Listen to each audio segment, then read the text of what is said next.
This afternoon, we're going to have a special testimony service and allow our brother Abraham Maiah to share his testimony of what God's done in his life and through his life, and it's an amazing testimony. And I've got to hear it. He was at Brother Jason Watkins' church last December, and I archived the service there and watched the testimony. It was wonderful, very encouraging what God has done. And, you know, so many things that we read about in the Bible and we see in Brother Branham's life, and we hear other people testify, because, you know, these things are all around us. If we have our eyes open and our ears open, we see these things happening all over. But anytime somebody shares a testimony that brings the Bible off the written pages and brings it right into life and the flesh, it's always encouraging for the faith of the believers. So I was really wanting Brother Abraham to have the opportunity to share what God has done, and it's been very unique. He's got a unique gift, and he's got a passion for the Word of God, and it's a pleasure to get to know him. It's been a pleasure. We had wonderful services here last night and this morning, and just the way the Word broke was just beautiful. And so now we just want him to be able to take a few minutes, or not a few minutes, plenty of time. I told him to take his time. This is a different kind of service. It's very informal. We're more relaxed. He's going to be down here close. And that way he has time just to share what God has done for him, because it's amazing. We don't want him to feel rushed, and we don't want him to feel pressured. We want him to take his time and just share it, because it's a wonderful, very unique story, and we're very blessed to have him. If we could all stand, I just want to read one scripture and have prayer before I turn it over to Brother Abraham. In Revelations 13 and chapter 12, not 13, chapter 12, in verse 10, it says, "And I heard a loud voice saying in heaven, 'Now has come salvation and strength in the kingdom of our God and the power of his Christ. For the accuser of our brethren is cast down, which accused them before our God day and night. And they overcame him by the blood of the Lamb and by the word of their testimony.'" Amen. "And they loved not their lives unto death." See, there's more than just what God has done for us 2,000 years ago when he died on the cross. It's what he's doing for us now. That's the word of our testimony. And that's our positive confession on the word, that we're going to take this word and it's going to live through us. And all the gifts are to be in the body and to be in operation. Amen. And we expect to have a testimony. Who expects to have a testimony? And part of that, we overcome him, the accuser of the brethren, by the blood of the Lamb and by the word of our testimony. Amen. Brother Bob, can you lead us in a chorus as Brother Abraham comes? Jesus is the sweetest His name.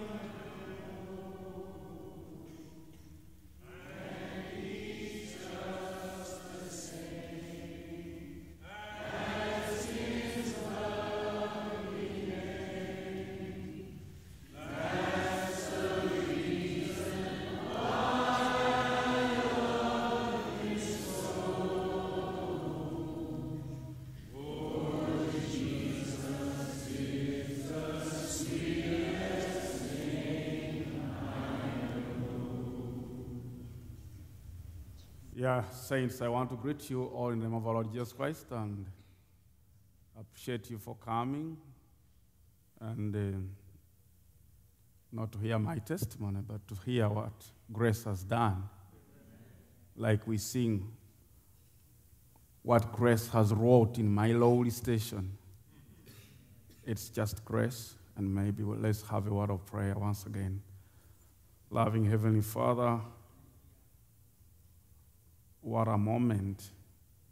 And the Lord, it is not with anything to do with me. It's for your glory.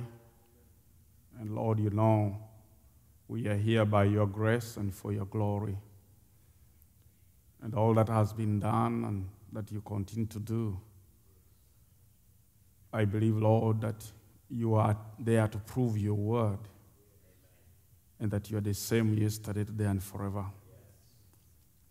And we are encouraged to know that what you did for Abraham, for all the great patriarchs, and what you did for the apostles and throughout the history, and what you did in our day in the ministry of your servant, the prophet William Branham, you can do in our day. Amen. Lord, just come and give me grace fee, because it's quite a long thing. It is you to know what I have to pick. And it's you to, Lord, speak that which you know is necessary for this evening. And give me, Lord, the grace, Lord, to speak it out in the way you want it. Lord, and I commit everything into your hands, that you'll take over from now in Jesus' name. Amen. And I wanted to read a scripture which is in the book of Galatians, chapter 1. Paul speaking, not anywhere to be near to compare myself with the great Apostle Paul. But just like we say we can prophesy again, it's not because we can be William Branham, but because we have been given that privilege.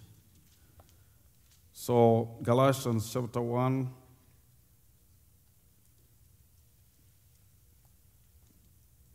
Paul speaking here in verse 11, I'll pick a few verses. He says, "But I certify you, brethren, that the gospel which was preached of me is not after man. For I neither received it of man, neither was I taught it, but by the revelation of Jesus Christ."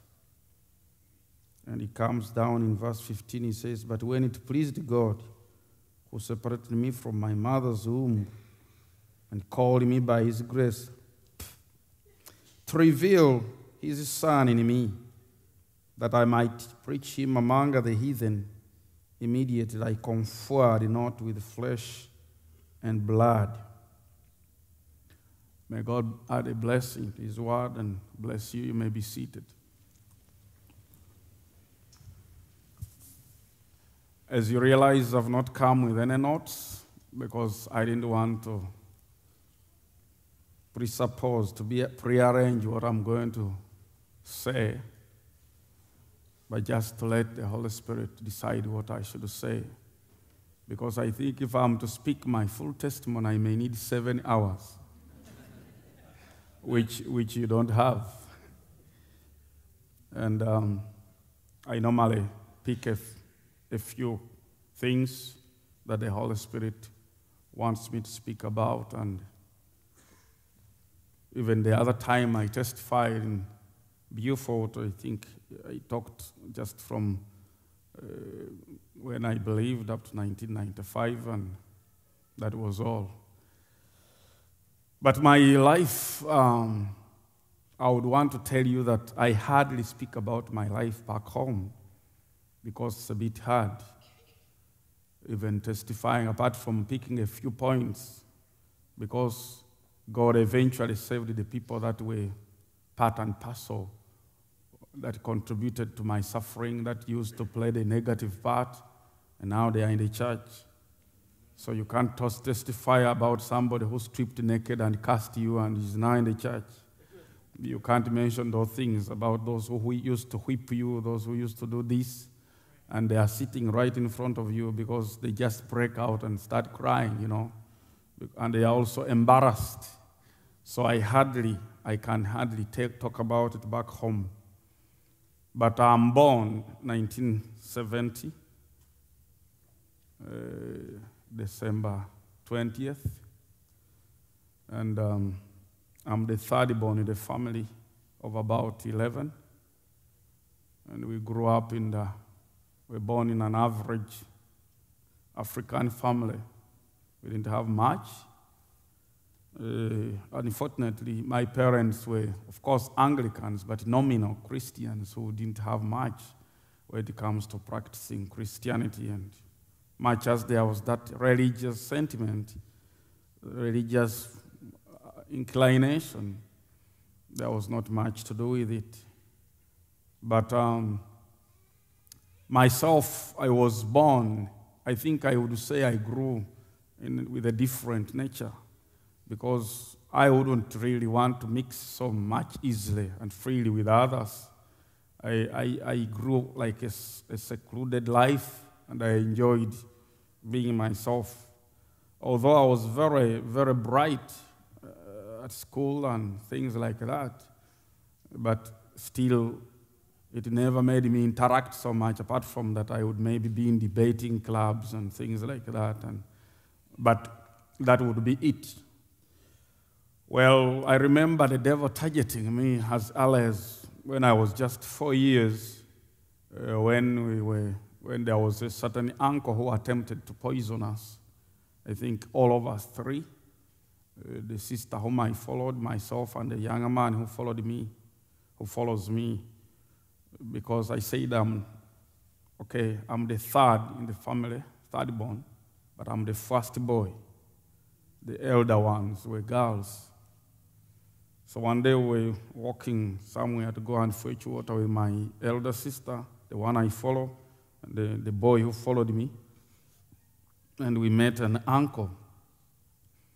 And then somehow he hurriedly picked some ripe bananas from his little bag and wanted to give us. Okay, he gave us two, but somehow something told me those bananas are poisoned. And of course he was there. My friends were already starting to eat it. I just didn't want to eat. I just kept it. And then he said, why are you not eating? I said, well, I'll eat later. So eventually, what happened, it started from there. My younger brother, the other one who follows me, died. And my elder sister became so sick until even when she recovered from hospital after treatment, she was mentally deranged. From that time, she never grew up to be normal. So that's how God protected me the first time. We were supposed maybe to have died, 3 of us. And I would say that I was the main target because in our area, in African heritage and tradition, they value more the boy child than the girl child because they believe that a girl will one time get married and will leave the home, but a man will remain at the home and it's like he carries on the lineage. So it's like I would be the heir, so I would have been really the prime target of this man. And then secondly, I think they had their angles in the family because he was coming from he was like a step-brother to my father because they are having one father but 2 different mothers. So from there, it went on like that, and I think it's 1977 that I went to school, and those were very hard days of Idi Amin. Some of you have read about him in the history. That was a very terrible, ruthless dictator in Uganda by that time. And life was so hard because even finding the basics like soap, like paraffin, like sugar, they were not there even if you had the money. And if it was discovered somewhere, people would have to go and line up to be able to get it. So life was very hard, and that's when I went to school, and immediately I went to school, there was about 2 attempts on my life again, because I appeared to be very bright, P1, primary 1, primary 2, like that. And normally in some communities it creates envy because they see their children are not performing well at school, you're performing well. It's like maybe this one with potential will be successful in the future, and then ours would be nothing. So I was targeted again with the poison while I was at school. They gave a little girl some maize, cob, you call it, for us we call it maize, I don't know how you call it, corn. And they roasted corn, and of course, and the girl brought to me. But I was lovely and used to interact with them on the way, and so she came and just my age mate, and we're in the same class, and then she said, they call me Moses Mairah at school. He said, Moses, you know what? My mom and dad gave me this to give you, that you should eat. But they told me that I should not eat of it because it has poison. And then he said, I think you should also not eat. I don't want you to die. because I still want you. You are a good company to us. Although my daddy and mommy wants you to die, but I don't want you to die. I think we should go and throw it. I wondered. I kept quiet, and the girl herself, she went and threw it after telling me. And then I think they gave now the elder one later. She got to hear about it because I think they knew that she may have failed to accomplish the mission. And then, but somehow when they were commissioning this one, she eavesdropped, she picked the words. Again, they were sending this one. So she rushed very early and told me, they have sent my elder brother again with something else. Don't eat. It's again poison. So that's how I survived, God just kept exposing those things. Otherwise, they wanted me dead. The devil wanted me dead even when I was very young. So life was very hard by then, and my father went to Kenya. By then, of course, Kenya has never had political turbulence and problems like us in Uganda, where we have got more than 10 presidents in just about 50 years, because of coups and wars and what. So Kenya was a little bit financially fine, and we would go there and work, and during that time, we were just there with my mother, and life was very hard. There was no paraffin, there was no salt, there's no soap, everything's not there. And we grew up like that. I think I've never owned properly anything like exercise books in my primary section. There was nothing like owning a book because there was no way to own it. So it's because I was just bright.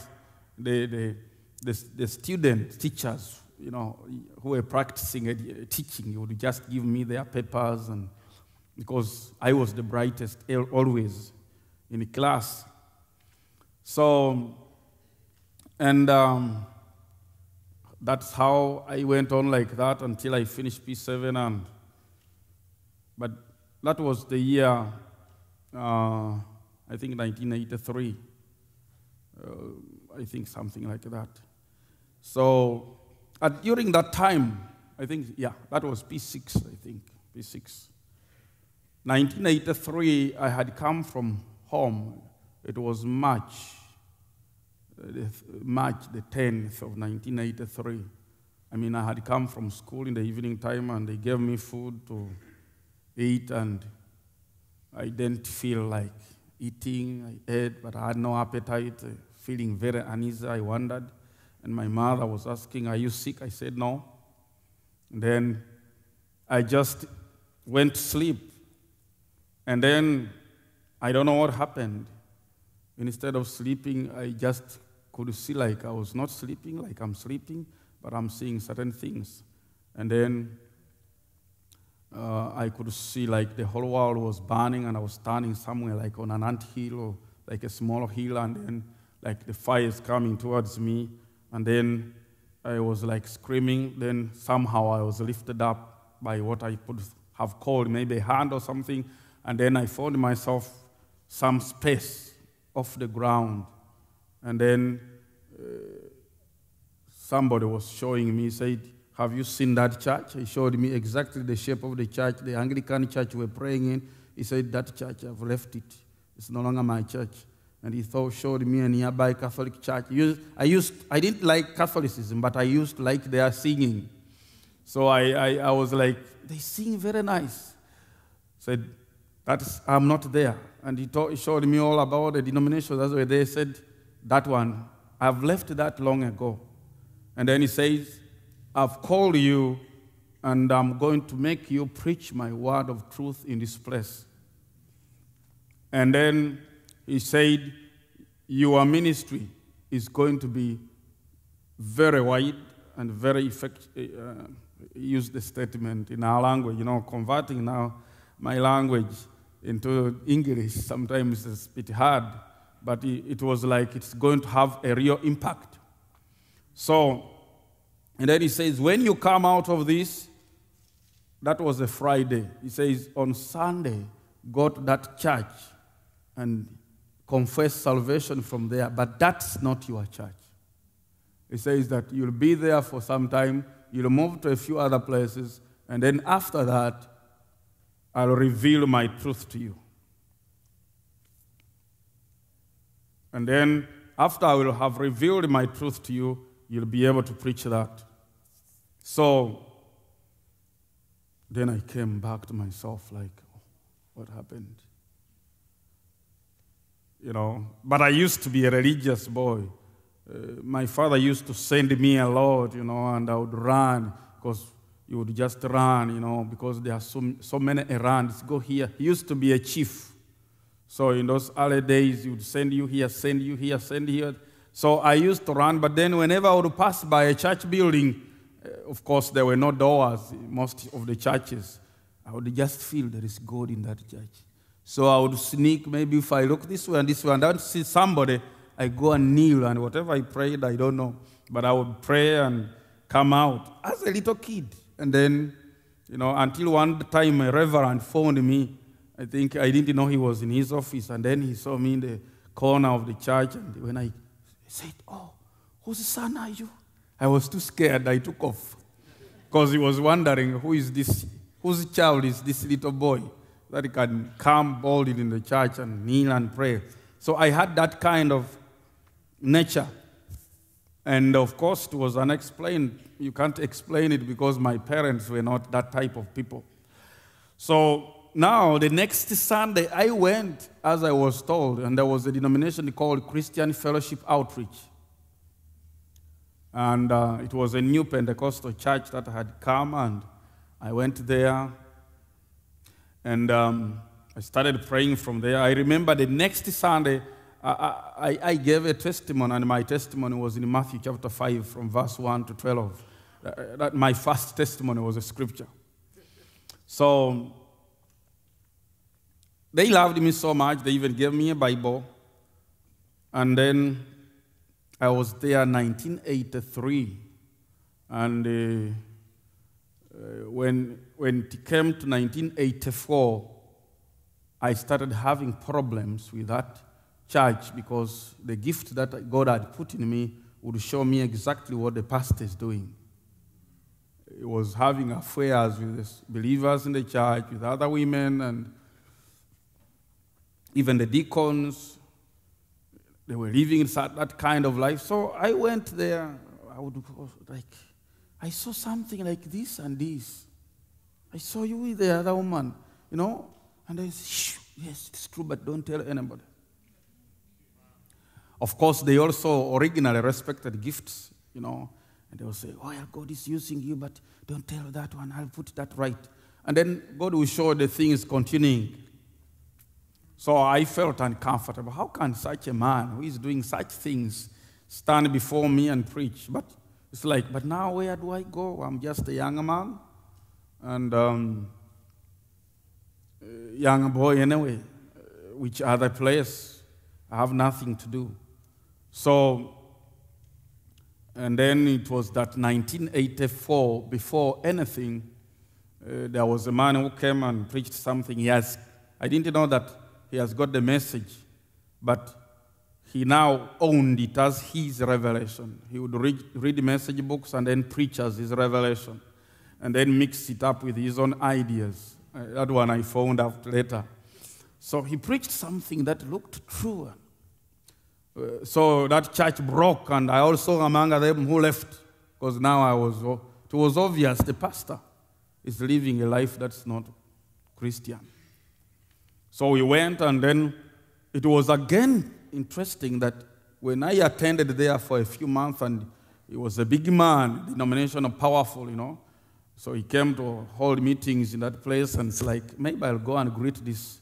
And then when I sat there to greet him, a vision came. And I saw him again in an affair with one of the women in our church. I said, oh, this thing is here again. So I said, sir, but I see you with the other woman. I can't believe this. Is it true? He just looked down. And then he persisted. Again, I spoke to him, and I said, never come to my office again. So I said, I can't. I tried to look elsewhere I could fit. I was not fitting.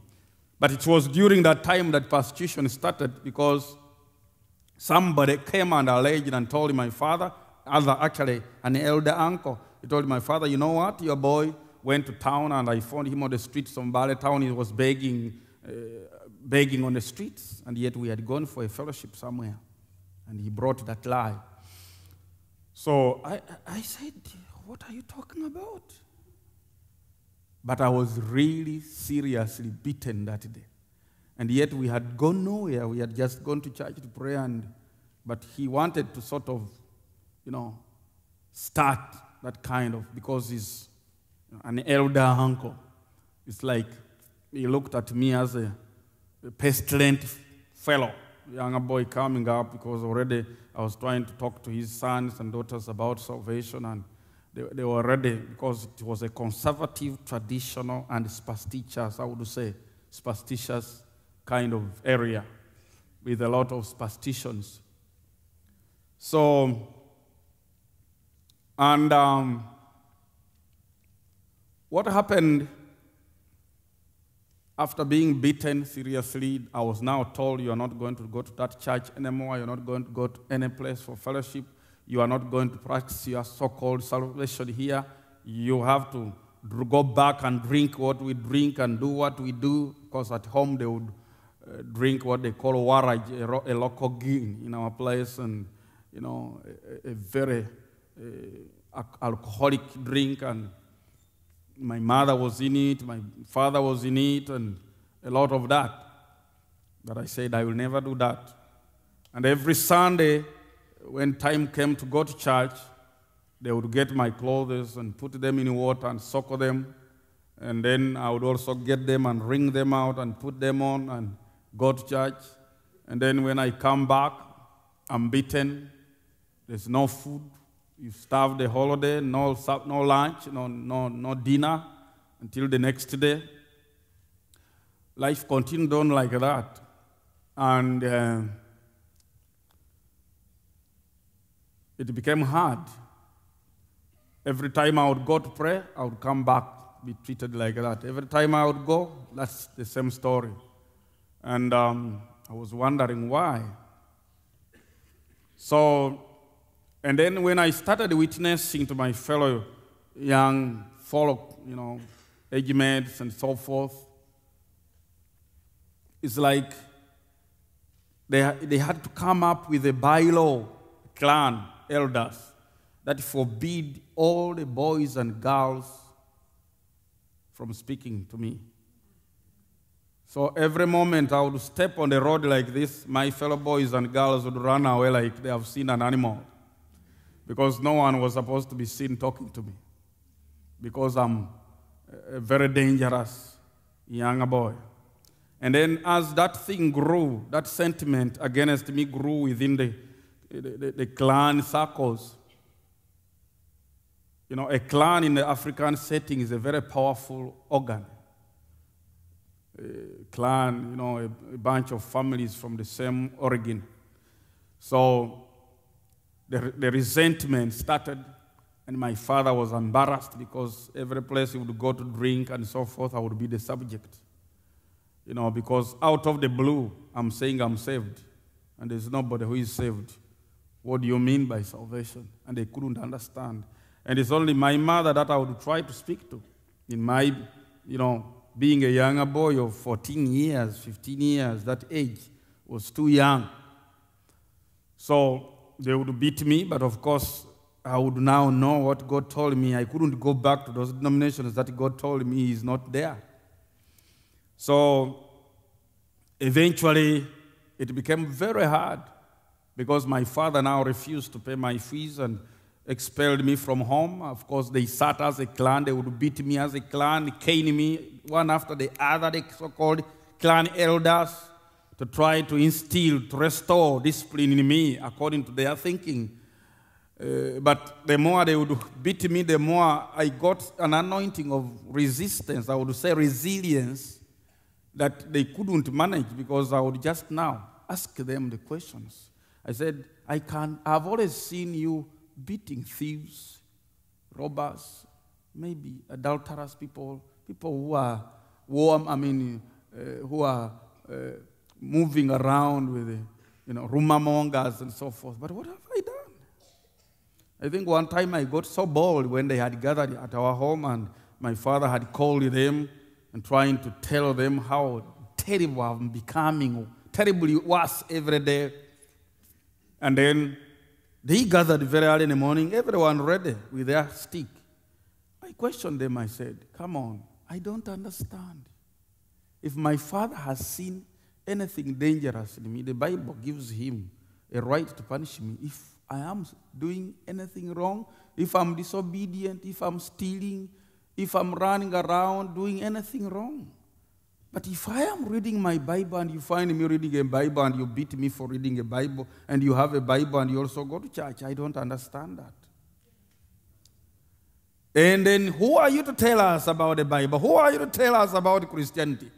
But eventually, I think they got embarrassed. I said, can you tell me, you mature men, leaving your homes this morning at 7 a.m., gathering here because you want to talk to me out of salvation? Does it make sense? I fail to even now understand you. I'm a younger boy, fine.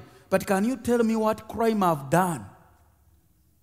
I said, you, my father, before I was born, you were an Anglican. I found you with a Bible in the house. And I'm reading the very Bible that you have in your house. So he was trying to shut me up, but I insisted. I can break you to pieces. I'm saying, I'm ready. There's nothing wrong with that if God has allowed you to break me to pieces. But the problem is, I don't understand you. Much as you think you also don't understand me. So that's when now they resolved to expel me because I'm becoming more dangerous and I am refusing to reform. I have refused to recant. So I was expelled from the family, from the clan. Go where your church is. It was interesting that when I went to the pastor said, no, don't bring me problems. I think I would advise you to wait until when you are a mature person. And then you would get saved again. I said, but why didn't Jesus wait until when I'm mature before he called me? He said, don't give me those questions. Just leave my home. I went to the so-called deacon, the same thing. I think they were all warned not to receive me. So they were all giving me the advice to go back and humble myself under my father and the clan. And then, of course, I couldn't help it. I knew better than that. When I tried to go to my maternal uncles, those ones said, you want to bring that disease in our homes, in our clan? No way. So I had nowhere to go. The church has refused me, the relatives, and the clan, and everywhere. And I'm a younger boy of about 14-something years, not even 15 years by then. So I had to wonder now, it was a very hard time for me. And then, God should just give me grace not to break down because it was terrible. So I had to go now just stay like in the bush like an animal because you have to eat the fruits and, know where to go, and you are an anathema everywhere, persona non grata. Just because you are confessing a strange religion. And even now, the former pastor says, yes, that boy has got strange spirits, strange things. He even wants to claim to be more holier than others. So it's like he now added, more problems. So it was now when my father realized that not only had he failed to expel me, but I'm bringing more reproach to him because I'm in the bush. So he thought that killing me was going to be better.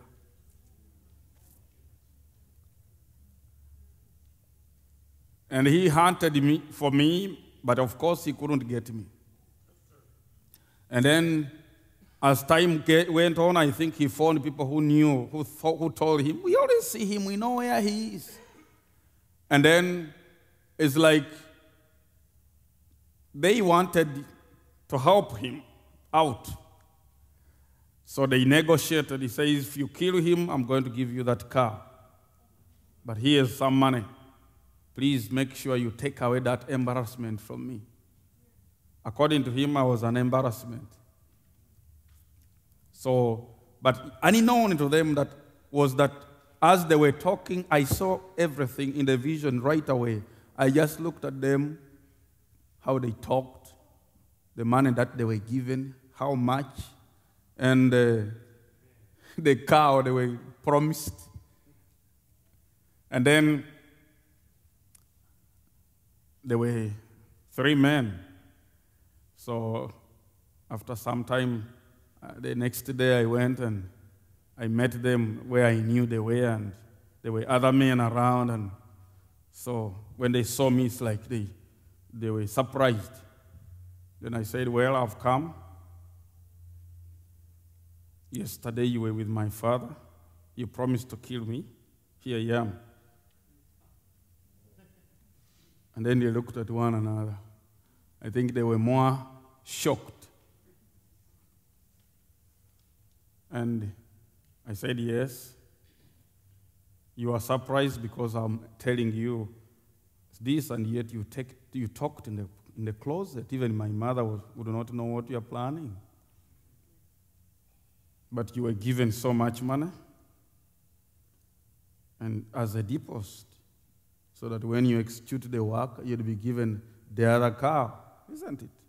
So God tells me to tell you that because you accepted money to kill an innocent person who has nothing to do with you, and yet you are criminals yourselves.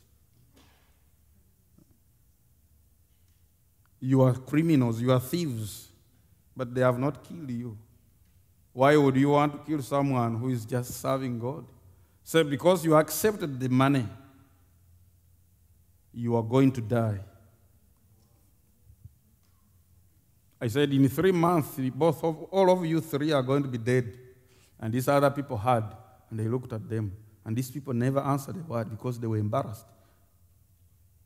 I'm telling them what has happened, and these other people are listening, and they are now hearing these people had agreed to kill me, and they had no answer. Me, I walked away. After just 1 week, one of them was already dead. And then within the period, I told them they were already gone. But it again shook me. I said, oh, it has turned that have I caused these people's death or what? But it was beyond my control. I only told them what God showed me. My father was not done. There was a man who was a nearby, I would say, a distant uncle in the clan. He used to come in the bush and see where I am, and maybe seeing me reading my Bible. I used to have it in a polythene paper so that even when it rains, it's not affected. And so they agreed that he should poison me. But as they talked, said, oh, me, I'll carry roasted corn and I'll take to him and he'll accept. He's hungry. So I didn't wait for him to come to me. I just passed by his home. I said, okay, my son, there is some maize here. I know you are suffering there in the bush. You have nothing to eat. Can you eat some corn here? I said, well, thank you. I didn't tell him anything. I picked the corn. And I just wanted to, I think I was a little bit, being young, you're also naive and paranoid. So it's like I wanted to show him, let me show him that my God is not a joke. So I picked the corn and got some of it and threw to his chickens. And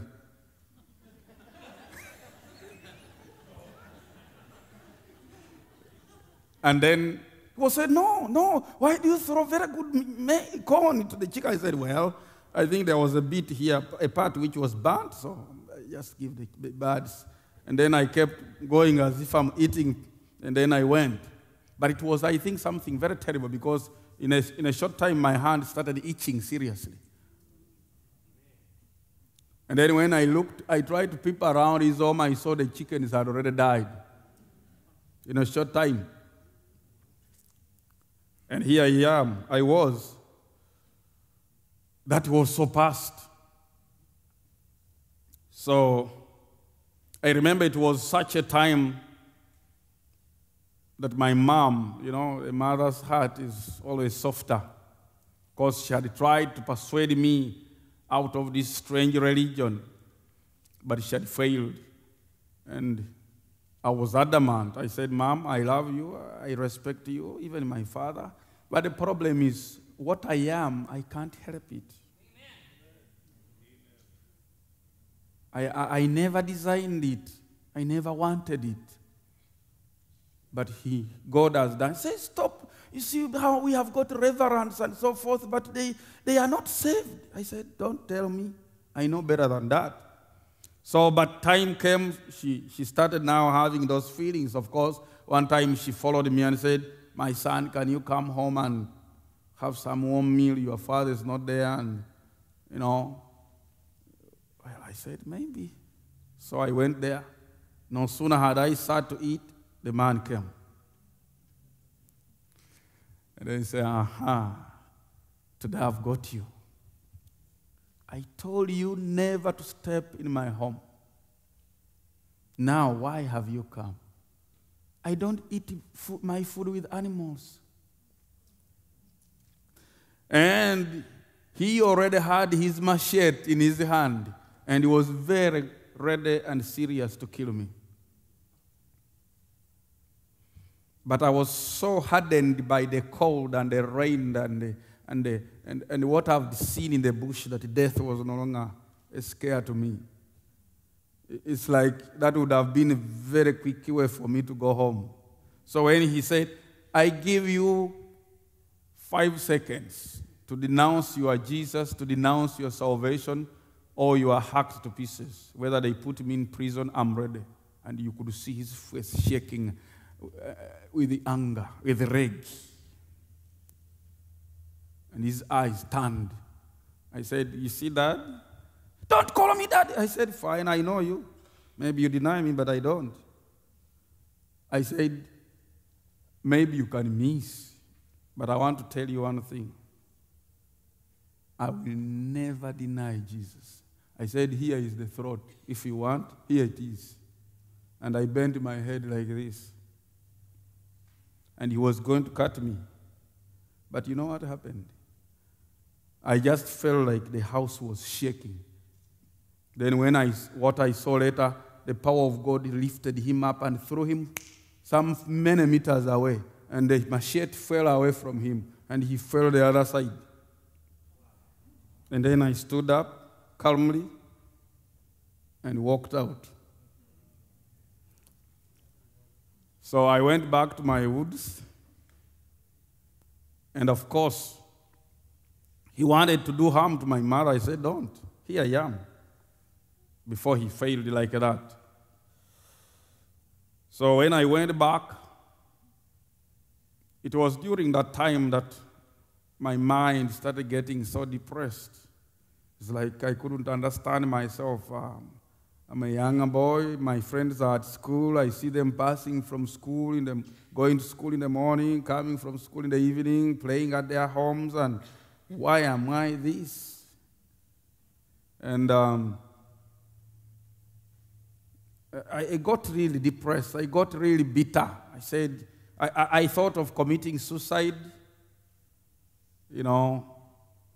And then one night when I was praying, it's like I was praying to get permission from God to commit suicide. Because it was too much.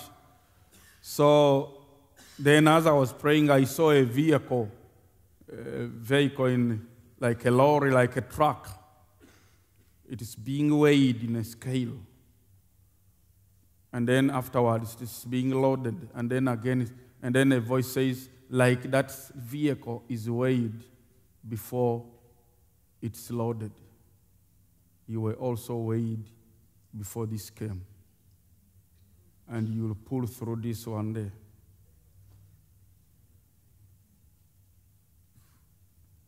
And then remember that your name is going to be Moses Abraham. My parents had given me the name of Moses. Of course, the family name is Mairah. And then they gave me Moses. But now the name Abraham, I was given that time. He says, in the end, you'll be like Abraham. Out of your ministry, men are going to be blessed. So there are many details that God showed me at that time that I cannot go into now. But during that time, that was 1985 towards 1986. When I was just 15 years, something, came to me when I was praying, and that evening was very terrible because the only way I would manage to sleep, because it's too cold in the bush, you are not covered, you have nothing. The only way I could sleep is to pray until I sweat and then get some warmth, and then some sleep takes me after prayer, and then a few maybe minutes or 1 hour or something, I come back. So my body was being worn out because of not having enough sleep and not having warm food. I was just eating fruits, most of the time. So I remember that time God showing me my mother having a problem. And I went quickly. I called her after. I said, Mother, you have any problem? Are you sick? Because I saw like you are going to die. I said, I'm not sick. So the next day, I heard some screaming home. I was nearby. So when I went home, I found out that my mother was dead, and the younger sister. And, in our place we have demons that they can send to a family, So there's a certain witch in our place who had sent those demons to my mother. I think because the demons in the clan were already realizing I had become a problem. And now they wanted to punish my mom because she was the one who was still supportive. So, of course, she had no protection. She died. Those demons are powerful. They strike you, die. Just right there. So when I went, I found my mother. After that scream, she was gone. My sister was gone. There were two at home, and they were all gone, with their tongues out and the eyes changed. And I was a younger boy. I got terrified at first. But I remembered what God had showed me. And then the whole house was like millions of bees are swarming. That sound of buzzing. Too much. So, but I entered, and then when I saw my mom in that state, I just laid hands on her and rebuked those demons and called my mom back, and she came back to life. I went and prayed for the sister also, claimed her back, and she came back. And they said, where have we come from? Where? I said, keep quiet. And I prayed a final prayer, and then this noise that was in the house like of bees disappeared. Then in a moment, those demons went and attacked the man who sent. Because once they fail their mission, they always go back. So they went to the other man who sent them, who happened to be the clan chairman, the architects of my sufferings. So they went back, hit his cows, and they were dead, and goats and sheep and a grandchild. And then it hit himself. He was convulsing all the time. Then what happened? My mother started realizing there is something in this young man.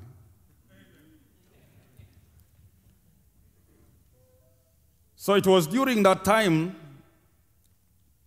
that I was going from my hideout, and we're going to have some kind of meeting, because young as I was, we had a fellowship that I used to preach in the evening somewhere. There are some people who had believed, some young girls, and that's why the clan was rising up.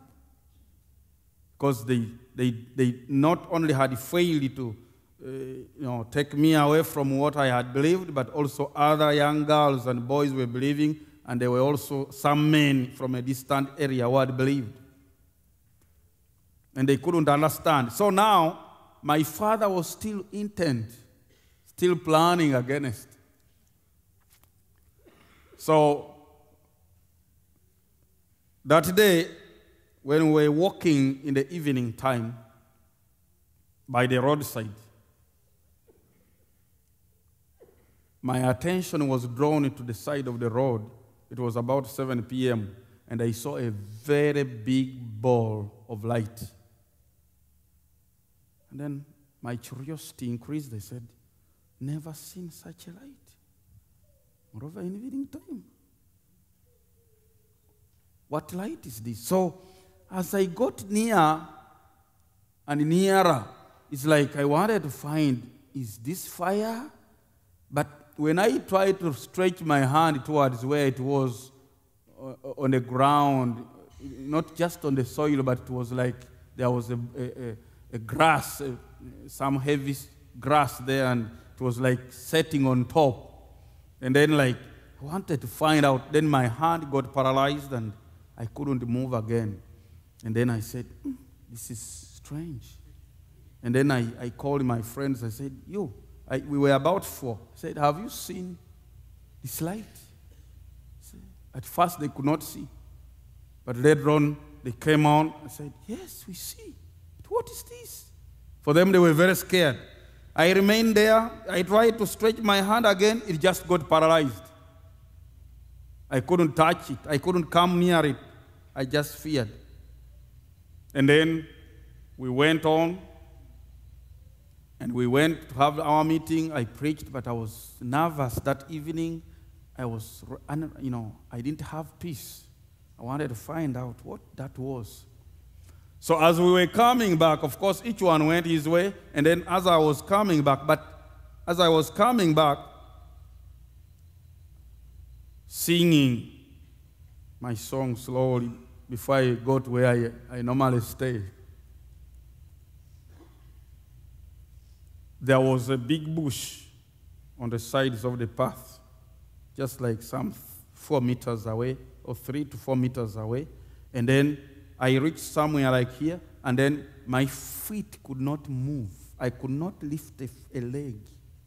I was stuck in one place. I said, come on, am I scared? Is that paralysis which I experienced at the road striking me now here? What is this? The hands are moving, the head is okay, but I can't make another step. So what happened? There came a blinding flash from behind me, a bright light that went like I was now being, like it was a gust, like something passing through me, but it was light and it went ahead. So I said, somebody's following me. But who? But who has that type of low torch that is too powerful and wide? I tried to check. I didn't see nobody. But I couldn't move ahead either. In about just a few seconds, it came the second time. And this time, I heard screams and footsteps of people running and breaking shrubs and screaming. I said, oh, so there were people here. To my, my surprise, there were people hiding here behind that bush. I think I came to learn later that they were ready to pounce on me and kill me. That was their mission. They had been hired to kill me. But now, all of a sudden, I couldn't move towards where they were. And then this light came twice, and then it started taking off. So I went. That night, I prayed. And then as I was praying, that vision came. I saw that light again, which I saw that last evening on the roadside. And I saw that light move from that roadside. It moved and went to a certain man who is now one of the ushers in the church. Went to his house. And then from there, it moved again. It went to the clan elder daughter's house. And I could see 4 of his daughters come and kneel down and speak as if they are confessing and saying, we are sorry. And then it's like I'm laying hands on them, and then the light stays there for some time. And then that light moves back to that place where I saw it on the road. And then the voice says, when this comes to pass, you're going to build my church directly opposite where you saw that light. So, that was almost the ending of 1985, when I was just 15 years, 15 and something. So 1986 began with something supernatural, because that was the time when I was now praying, fasting. I was fasting about 5 days. And God had put a burden on my heart to pray. I didn't know what. And then it was after that prayer that I heard a voice telling me there is going to be a resurrection, a rising from the dead. I don't know. I said, what for what? Then after 2 days, there was a woman who had now believed near our home, but not in our clan. And then I heard her crying. And in our place, when someone dies, of course, people cry. So I heard this woman crying, and I suspected either her father, mother, or child has passed away, because she was a divorced woman. She had been divorced by her husband. But she had just given birth to a baby boy of about 3 months old. So I came near. Then I saw people gathered crying because this baby had died. That was 1986. And when I went there, a voice said that child must come back to life. I said, but how? People are already surrounding the baby. The body is already in the other room outside. And how am I going to pray? And they want me, they hunt for me. So somehow I got the boldness. I entered the house, picked this body of this babe, and entered the bedroom and locked myself inside and started praying.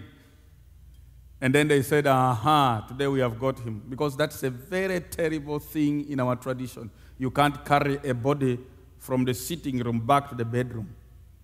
That one is a terrible taboo. From the sitting room, it goes to whatever you call a living room, it goes to be buried. It can't be taken back. So I had created a terrible, terrible taboo, broken it. So they said now, whether he wants or not, he's going to die today. He has brought himself. We have been looking for him. We have tried all of ways of getting him, but now we've got him. So they started picking their machetes, their stones, their sticks, and everything, and gathering outside. It was now a mob. The whole house was surrounded. And I was here, a little boy, 16 years, in a bedroom, holding a dead baby. And then I prayed. I said, God, you told me to come here. I don't know about this, but I've seen you raise my mother. I've seen you raise my sister. Maybe if you want to raise this baby, but if this is my death, I don't fear to die. I'm ready for it. So when I said like that, after prayer, I had this baby sneeze. And then when I opened my eyes, the baby was looking at me like this.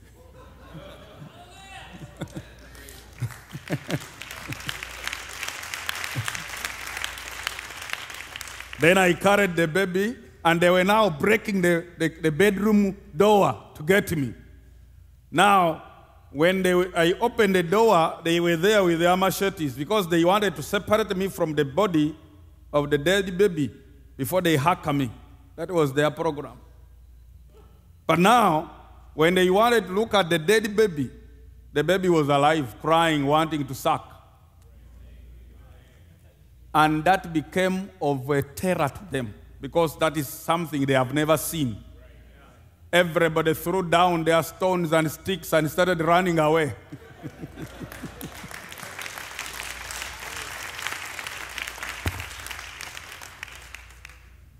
So, that day there were two people who believed. I said, no matter what you say about this young man, this is God. And one of them is now the mother of my deacons, one of the deacons in the church. But the battle was not yet over. And that time, I just handed the sister the baby, prayed for those two, and walked away. And then, after about 2 days, I think after the fasting and after the prayer, and I've been living such a life, I felt my body so weak. And then I said, maybe let me go and check on the sister with the child we prayed for. And I thank God, these things that I'm talking, like if we talk about that sister who had a baby, she's in the church. And my mother is there also. Now what I'm saying is, I went there after 2 days. I said, maybe the sister can prepare something warm for me because I feel too weak, too cold. Of course, being exposed. And it was terrible because sometimes you could be praying in the thicket, in the deep of the night, and you feel something very cold walking over you, crawling on, and then you open your eyes like this, a big snake is moving over you. And it will go terribly slowly because it's also enjoying the warmth of something it's passing on. And you know better than to shake, because once you shake, one strike from that snake finishes you. And then at that young age, looking at a terrible, big, dangerous snake walking over you because you have knelt down among the rocks and it is here passing and in the deep of the night and you have no one to call and you have nowhere to go. So many things would keep me awake, You sleep a little bit, maybe you think something, you hear some sound, you wake up. Is it a snake? Is it an animal? Is it what? So I went to see that sister, and truly she prepared some warm meal for me, and I was eating and she was rejoicing. Her baby was fine, and how the whole place is mesmerized and people are wondering. So I ate that meal, but somehow my body was not up to date. And I sat in the chair and felt so weak. Then we kept talking, says her, if it was possible, even if it means just sleeping in this chair today, I can sleep here. But it was not her home. Her father was an Anglican, who was also now against me, and she had been divorced, and she has no powers of that house, and they are only tolerating me because I prayed for their daughter's child. And so it was during that time that something was happening, unfolding. I didn't know. Then it's like a voice told me to look on the wall. When I looked up on the wall, that light which I saw on the wall, on the road, had come now, and it was right on the wall and very bright like a ball. Now, only that it was flickering on its sides, like you see the indicator of a vehicle on the sides. It was expanding and coming back to shape, expanding and coming back to shape, like that, in the form of like those edges of a star, like a star with many edges, but the middle part remains intact. It would expand and come back. And then I kept looking at it, but the strange thing is, as I kept looking at the light, I kept getting weaker and weaker and weaker. And I told the sister, I said, "Sister, I prayed for your child, he came back to life, but it looks like me, I'm going instead." Said, like, it looks like me, my time of departure has come. He said, sister said, "Don't say like that, brother, don't say like that. We still need you." I said, "No, it looks I'm going." And then now the words that I spoke later, I never knew. I was going. And as the light was on the wall, I kept looking at it, and now I was no longer able to look at it. It's like something that came like just, I blanked out, and then I had like you have thrown down something, boom. Then maybe that was the stopping of my heart or something. And then the next time, I found myself in a certain dimension, and I was looking at my body on the chair. I said, "Oh, isn't that me? That is me. But here I am. So God has called me home." I was very happy. I was very happy. But I looked at my body, not very far from where it was, for some time. Then it was like my attention was drawn elsewhere, and just I disappeared from the scene here. And then I could hear like people were singing somewhere, and I wanted to reach where they were singing. And then a voice, I said, when I felt somebody, like somebody was near me, I said, "Lord, thank you for calling me home. I've really suffered." And then the voice said, "This is not your time." He says, "I've called you here because you have been wandering and so desperate and so dejected and so depressed. But I'll call you here to tell you my purpose in your life. And after this, you're going back." I said, "Lord, please don't mention that. I don't want to go back again." He never answered anything around that. So he only told me, "You are going back, you'll come back, but not now. You're going back, and you are going to do 5 things. He said this, and this." He said, "Never tell them to anybody."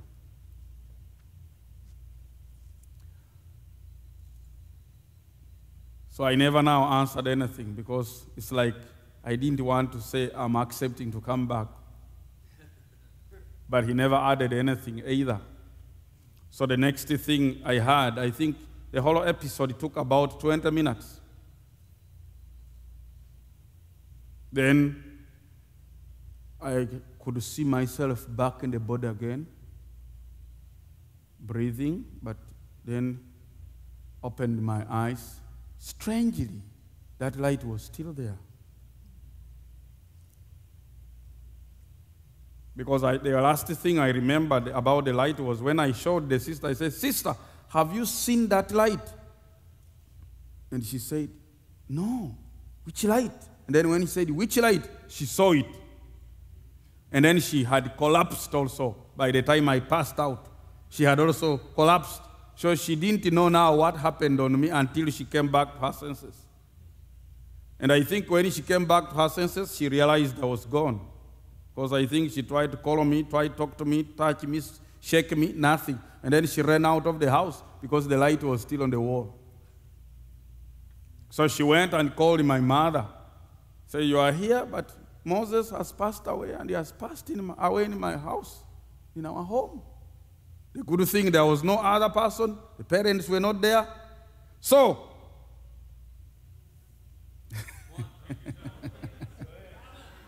what happened was that I could hear now when I came back to my senses. I looked at that light, as big as that clock that is there. That was the size. I looked at it, and after some time, it disappeared slowly. And I could hear my mother crying in the background because the other sister had gone to call her that your son has passed away in my house, in our home. But all of a sudden, I felt strong. I just could now pull my hand, pull my legs. Everything was fine. I just stood up like nothing has happened and walked out of the room. I didn't want now the mother to come and find me here. So they came crying only to reach the house. I'm not there.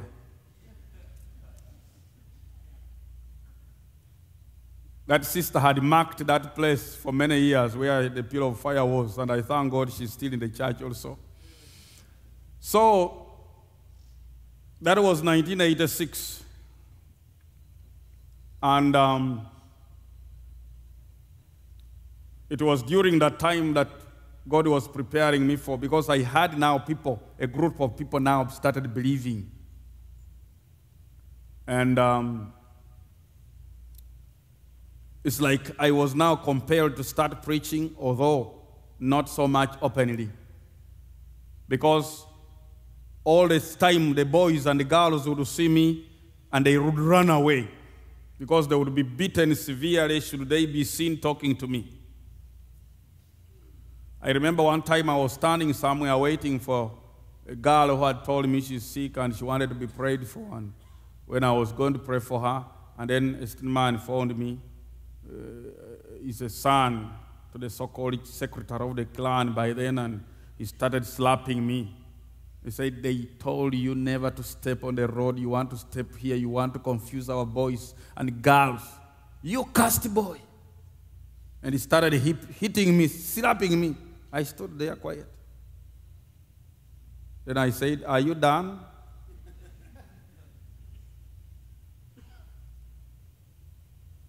He said, I can kill you. I said, so many have tried, but they have failed.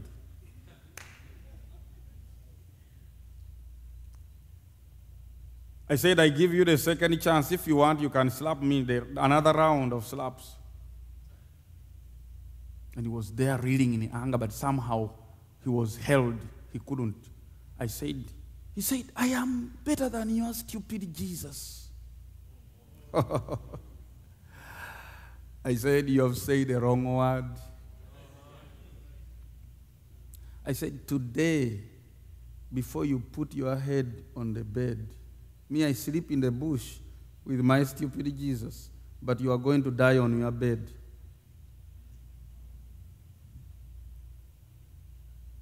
And it was not easy. When he went out that very hour, he was struck. And they were looking for me now in the bush.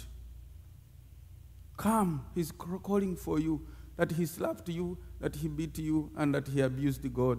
Please come and forgive him and pray for him. He's dying. Don't leave him die and leave his wife and children. The wife is crying and children.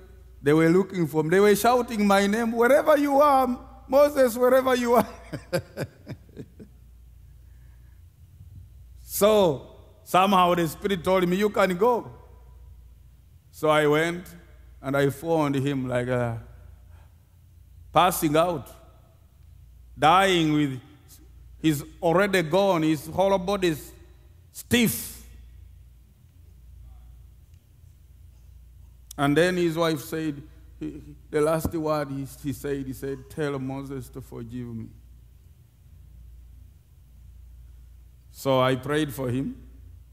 He was immediately healed, and he was among the very first converts.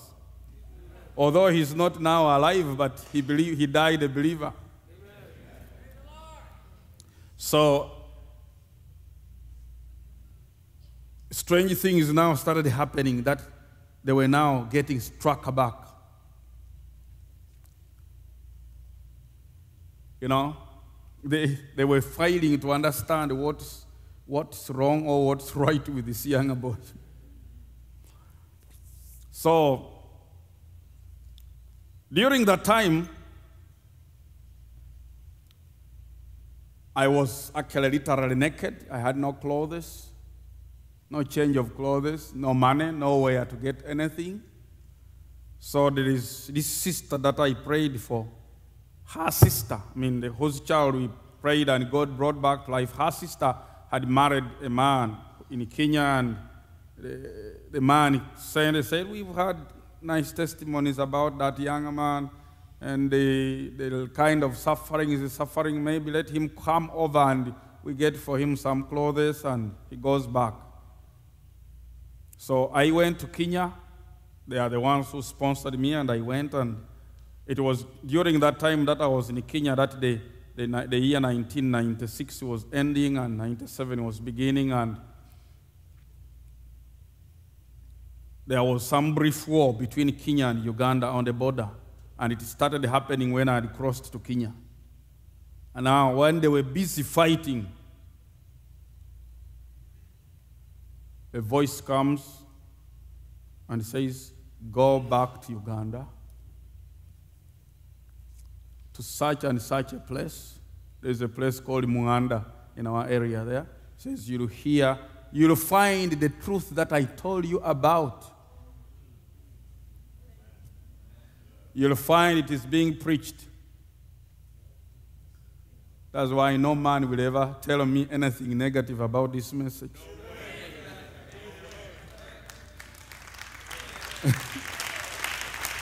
Because no man told me about it. First of all, God himself told me. First of all, he told me, I'll show you my truth. And then he says, now go to such and such a place.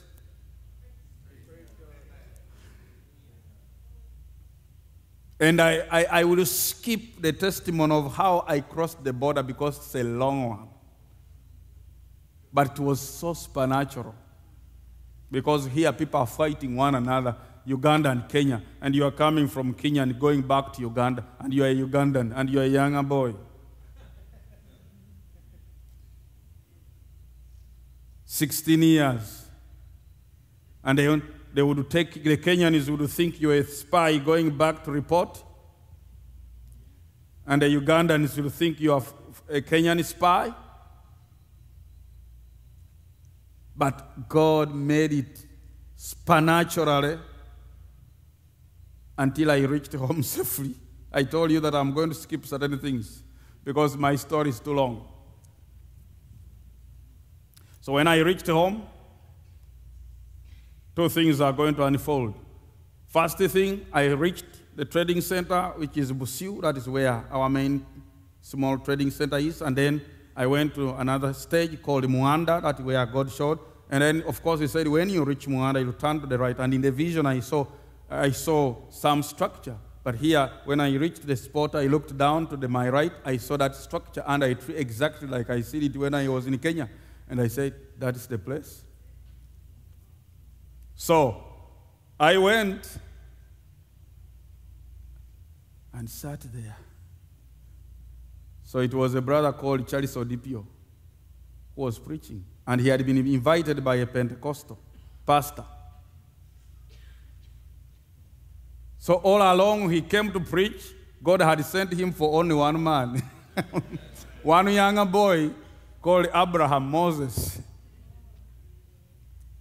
And he had ridden his bicycle from Tororo to our place 33 kilometers. And then when he preached, these people never believed the message. But me, I was more than ready to believe. Everything he was saying was like, this is it. This is what I've been looking for. And that very day I was baptized.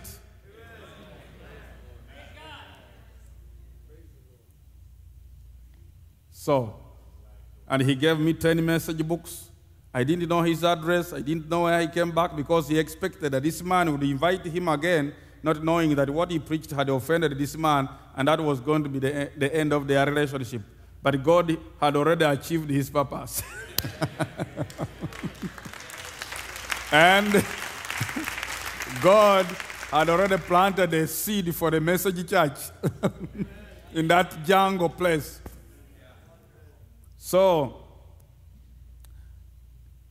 The brother went, and it was after 4 years that I ever saw him again. I remained with those 10 message books. I said, this is strange. William Marion Branham, who is this? But what he preached is true. So, I was there, and then, of course, this man had nothing to do with me because he had rejected the message. I had believed the message, but I had nowhere now to go. I had no one I knew apart from the man who preached and baptized me. I don't know. I know he comes from Tororo. Tororo is a big town. I don't know how to locate him. So, I said, God will take care like He has always taken care. Little did I know that He will take care. Of course, it came later. Now, when I went home, I found my father very sick. 1987. And then he had sent everywhere calling for me. I was not there. Because God had told him, unless your son, whom you have persecuted and made to suffer all these years, unless he lays hands on you, you are dying. So when I reached home, my mother told me, oh, your father has looked for you everywhere. They are looking for you. Even in the bushes where you were, they don't see you. Where had you been? So when I went there, my father was repenting in tears, saying, my son, you forgive me. I had a very long dream, and God was telling me about you, about who you are. I'm sorry, I have not persecuted man, I've persecuted God. I'm sorry, my son, I've wanted to kill you many times. I've wanted to do this. Me, I was quiet. So after he was through with repentance, that was 1987. I prayed for him. He was healed. But no sooner was he healed that he turned back again. Of course, he never believed the message. He was there like trying to appear like he's saved for 2-3 months, and he went back to his drinking and so forth. He was a terrible womanizer. I think my mother found 7 women had gone, and on top of my mother, he has married more than 50 women. So he has a total of more than 60 women. That was the kind of spirit. And you know, that's what they wanted me to inherit. A real man is known by the number of women.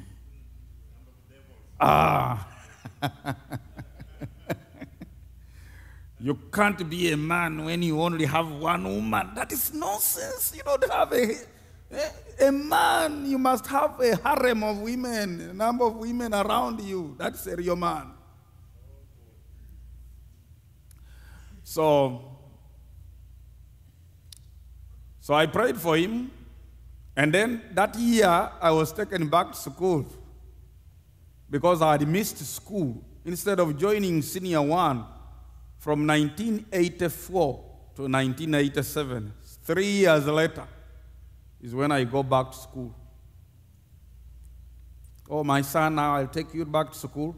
So he took me back to school. He paid the fees, senior 1, senior 2, but then senior 3, senior 4, he again refused. I struggled myself and paid some fees, but when he came to senior 4, I had to pay double. I had to pay the school fees and pay the registration fees for the exams. And the registration fees, I failed. And my education ended in senior 4. Sometimes when I speak their English, they think I'm educated because my level of English in my place should be more than that of a graduate. But what happened during that time, I was at school, but I was a preacher. So I had 2 churches. There was a church at school, and there was a church in the village. Of course, it was a day school. I would go in the morning, come back in the evening. And then at school, we had a church through the Scripture Union system, where I would meet every day and I would preach. Me, I would preach the message. I would not preach the useless things of Scripture Union. So it was during that time, on the onset of before 1988, that while I was at school now, there was a helpless girl who was brought from a boarding school from far because her eyes were now dying. She had failure problems. She had skin, whatever problems, I think skin cancer or things like that. And then she was brought from far to be in a nearby school in the village, but still she was now failing because she could not see. She had her own powerful magnifying glasses, but now she could not see. And she used to be a nice girl. So I felt touched. I said, God, I've seen you do many things. Can't you do something for this poor girl? So I went there and preached to her. And I found out that she was also a former Pentecostal, but the father backslid and turned the whole family back to the world. So she quickly believed. I prayed for her. And God healed her because the doctor had given her just 7 months to live. The professor, and they were just now preparing to bury her. Then I prayed for her, and God healed her heart. God healed the eyes. Perfect. Until she went back to school. Little did I know that she was going to be my wife.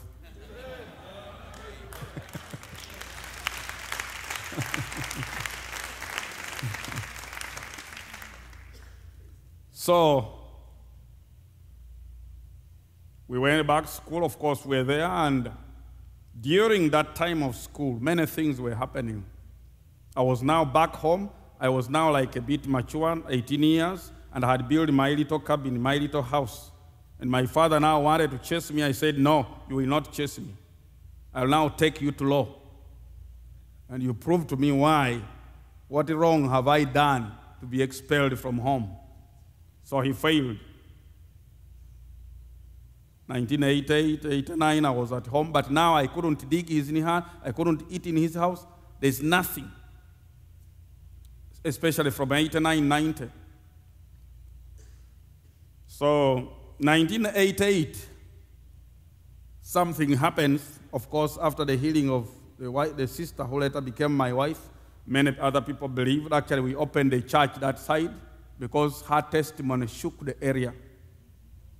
Even the professor who was to examine her again said, you mean to tell me this girl is the one who was called Rachel? I said, yes. Can you tell me what happened? The parent says, we can't. A young little boy like this came, prayed for her, and she was healed. Said, a little boy? So, now we were busy in a fellowship and at school, in the village, and the persecution kept increasing, but now things were being subdued. I realized I had an anointing that's very strong, and in my naivety, in my childhood as a younger boy, I would say right now that I misused it because I couldn't use it. It's still there. I still have it, but I don't use it. Just like I was telling Brother Lamb, I can still know what people are thinking, what people are planning, but I don't use it. I don't want to use the gift to intimidate people so that people now just fear the gift. They are supposed to fear God, fear the word. I don't want to create an artificial holiness in the church. Because people will now keep themselves pure just because he's going to expose me. Not because they are converted Christians. And that is a holiness that makes you live here in the church but doesn't take you in the rapture. So, I knew I had now that anointing on me, and I now could assert. Let me use the word assert. I asserted, I became assertive. I said, you are not going to challenge me so much. Anybody rising up against me, I would speak something with authority, and then something happens and they fear. Because I remember that time when I was at school, when I was witnessing to a younger man, another one who is related to my father, he calls him uncle. He came and gave me a very serious slap when I was leaning on the tree like this, and stepping on a rock like this and trying to talk to this young man and the younger man was concerned. This man came from behind and he gave me a serious slap. He said, they told you never to confuse other younger men. And you have started it. I said, I give you the second chance. You can slap another side if you want. The Bible gives you second chance. Said, you're stupid. Whom are you telling about Jesus? I am greater than you are Jesus. I'm better than you are Jesus. I said, you are saying it the same way and maybe less worse than somebody has said it earlier. And then I felt an anointing upon me.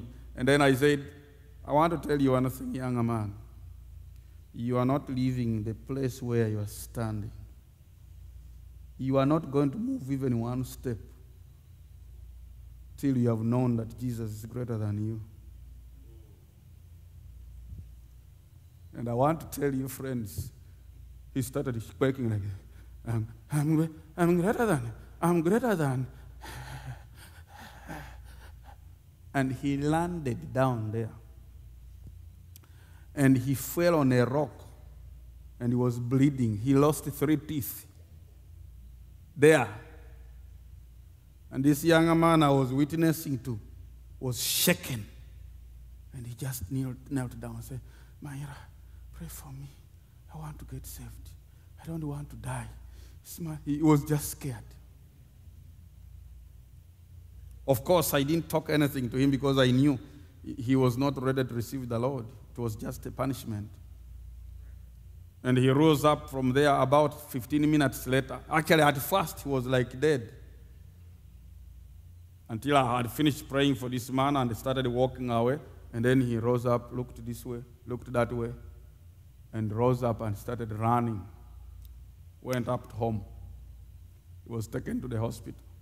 Of course, he told the parents, I fell when we were playing football. He didn't tell them what exactly happened. But then he confided in his friends. He said, where that younger man is, I will never step there. The day I'll go near to him is the day I'll tell him to lead me to his Jesus.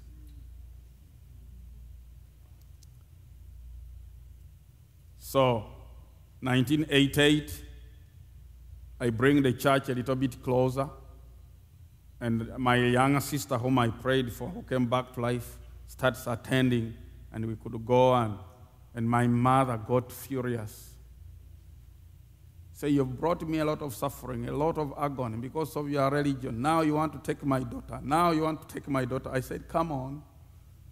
This is not your daughter.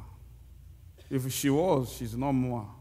Because you remember she died just like you had died. You never helped yourself. You never helped her. This religion you are saying is confusion, is the one that brought her back to life. I think this is second lease of life that she has belongs to Jesus than to you. Whom are you telling? Don't you know I'm your mother? I said, yes, have I abused? I'm not quarreling. I'm just telling you the truth. I'm telling you that this second contract, this second life that she has belongs to God, not you. Because the one you produced had died together with you the same day. She kept quiet. Next time we went to church, she came back. She was not given food. And again now the mother was trying to protect her daughter from this religion, that because she was fearing maybe her daughter is also going to pass through the same suffering I've passed. And I understood on that side. But again I kept reminding her, you are looking for trouble. I said, Mother, you are looking for trouble. You don't know the mission that I have and what God has told me. So time came. I don't know how long I have to go again. Time came that it became serious. And my mother, by that time, she was pregnant, and later on she delivered our last born, 1989. And he's called Joseph. I'm the one who gave him the name. I said, your name will be Joseph. And of course, for the first time, they agreed and named him Joseph. But now, when we came to church, my mother continued complaining, I'm spoiling her child. Then I said, Mom, I want to be honest with you. From today onwards, you should learn that children belong to God. They are not yours. And God is going to make you learn a lesson you'll never forget, because you have insisted you want to redeem your children from salvation by force. And you are claiming salvation is spoiling. Of course, my mother suffered a lot of things. My wife also. My sisters during that time. Because I was young, I also misused the gift. But it was for a purpose also. I had nothing better to do. So, when I said that, it was evening time. That little boy who was born, he was just about 3 months, he started crying. Immediately, when I turned my back like this to go back to my little cabin, this boy started crying. And he cried non-stop that night. He could not suck, he could not do what. So in the morning, she packed him, took him to the nearby hospital. They tried to check, nothing. Took the major hospital, nothing. Tried to give all the treatment, nothing. Tried to check the blood, there's no sickness, there's no problem. After about 24 hours, the boy starts sucking, immediately finishes sucking, he's crying. And he was crying all the time. And no remedy. So the poor woman could sit with the baby the whole night on the laps, trying to nurse it. Nothing. For 30 days. It's like my heart was tied not to say anything. And she cried and cried until she remained as thin as a stick. And the baby was so thin, but he could not die. But it was so loud in his cry that you couldn't ignore it nor sleep. So after 30 days, the voice tells me at around 5 a.m. in the morning, says, now you can go and set Joseph free.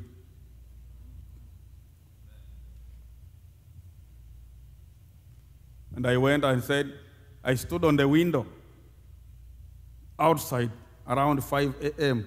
I said, Joseph, God says I should set you free.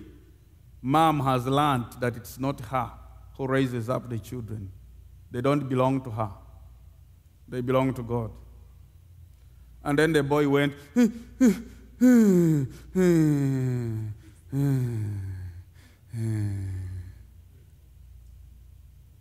and that was the end of his crying. And for the next 3, 4, 5 days, mother could not speak to me a word. Then later on, she told me that that day I had spoken to Joseph. That night, she had a vision. I don't know whether it was a vision or a dream. She says, I saw a big bird standing on that tree. That we had a tree in the courtyard. But that bird had a head like a human being. And I knew maybe it was an angel. He said that bird spoke and said, do you know your son? If you are not careful, you are stepping in a wrong place, and you may live to regret the rest of your life. You may have produced him, but he is not yours, and he is my servant. So be very careful. And then he flew away. So from that time, my mother, even when she told me that dream later, she told me trembling. So she never said bad or good from that day. She only made one comment. Other women have produced children, but me have produced either a demon or God. I'm not sure. whether I've produced a demon or produced a God. So, 1988 still,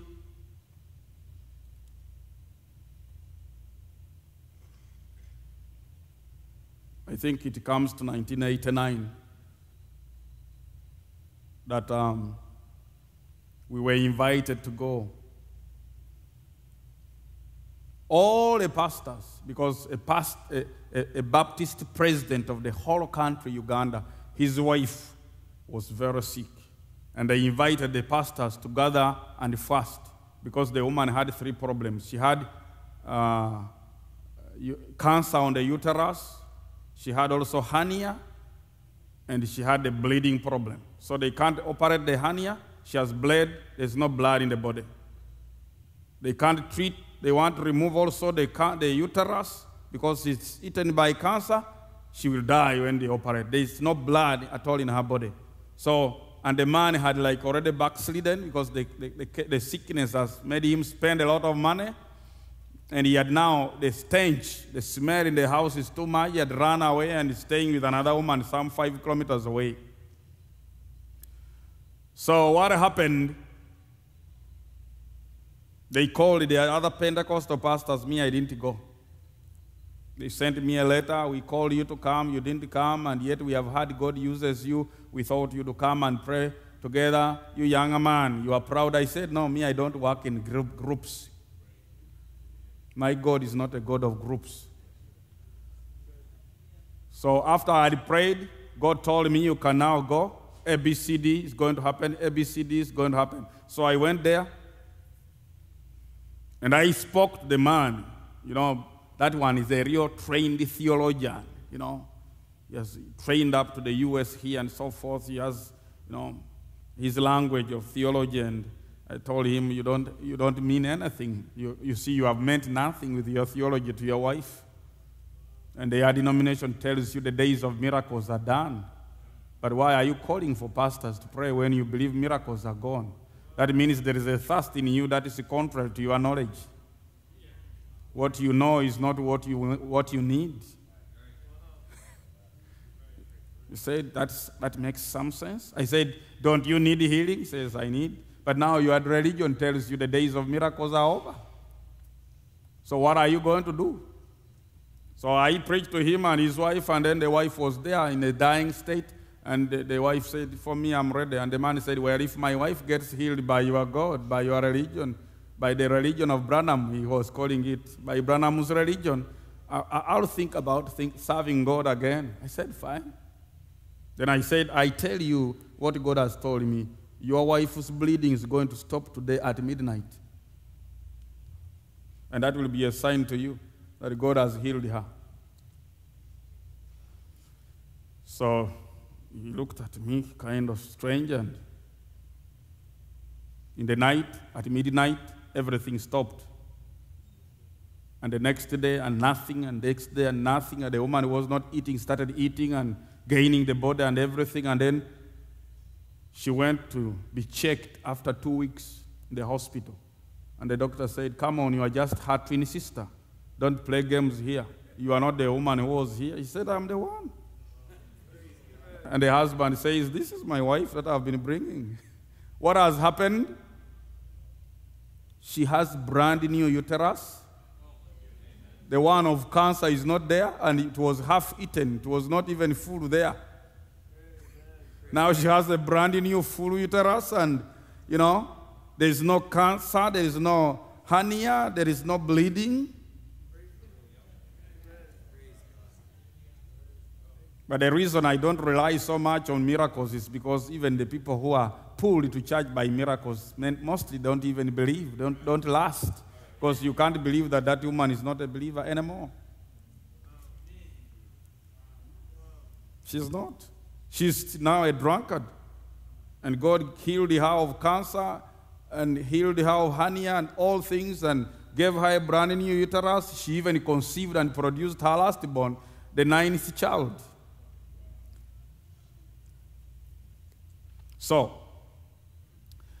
maybe I'll hurry to quickly come to 1990, when I was now in senior 4, when I was 24 years, 20 years.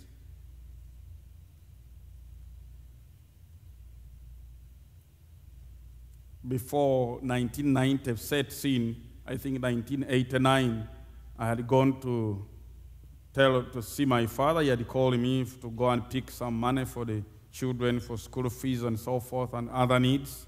Of course, me, I was no longer now at school. He had abandoned me, I had withdrawn. So what happens is in the evening, because the train was moving in the evening time, before I come on the train, I started feeling very funny. And then I went to prayer, and then it's like the voice says, you are going to experience something that is going to start a new level in your life and ministry. And I said, what's that? So when I boarded the train, my father, of course, worked in the railway corporation, and he was known to the driver. He just spoke to the driver. He said, this is my son. Go and place him in this exact spot. You stop the train for him to get out. And said, fine, because he doesn't have to go in the city inside there, maybe be lost or things like that. Normally, I've been coming in the engine, and I loved sitting in front there, watching the driver, and sometimes it's so easy, you think you can also drive. So I loved, in that young mind, I loved to sit there and watch. But I think that was a little bit earlier, like 88, 9, not like that time. So, but I said, you keep keeping many things, but there are some things that maybe the Spirit says you can speak about this.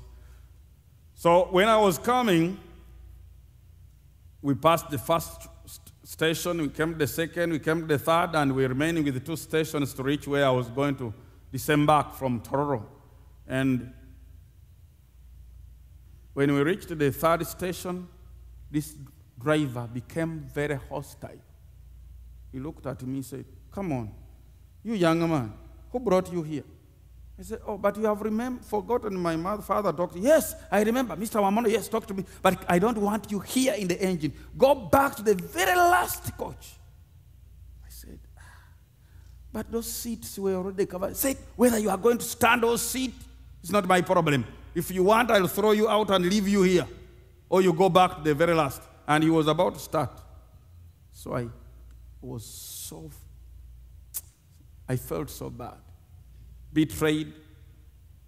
And in the darkness, I had to run with my little luggage and run. And by the time I reached the last coach, before the guard, what they call the guard, the train was starting to move. So I was almost again having a problem. So I struggled and climbed and entered. Little did I know that all was working in the hands of God. So we had moved about just maybe 15 kilometers or so. And I was talking to a certain man about Christ.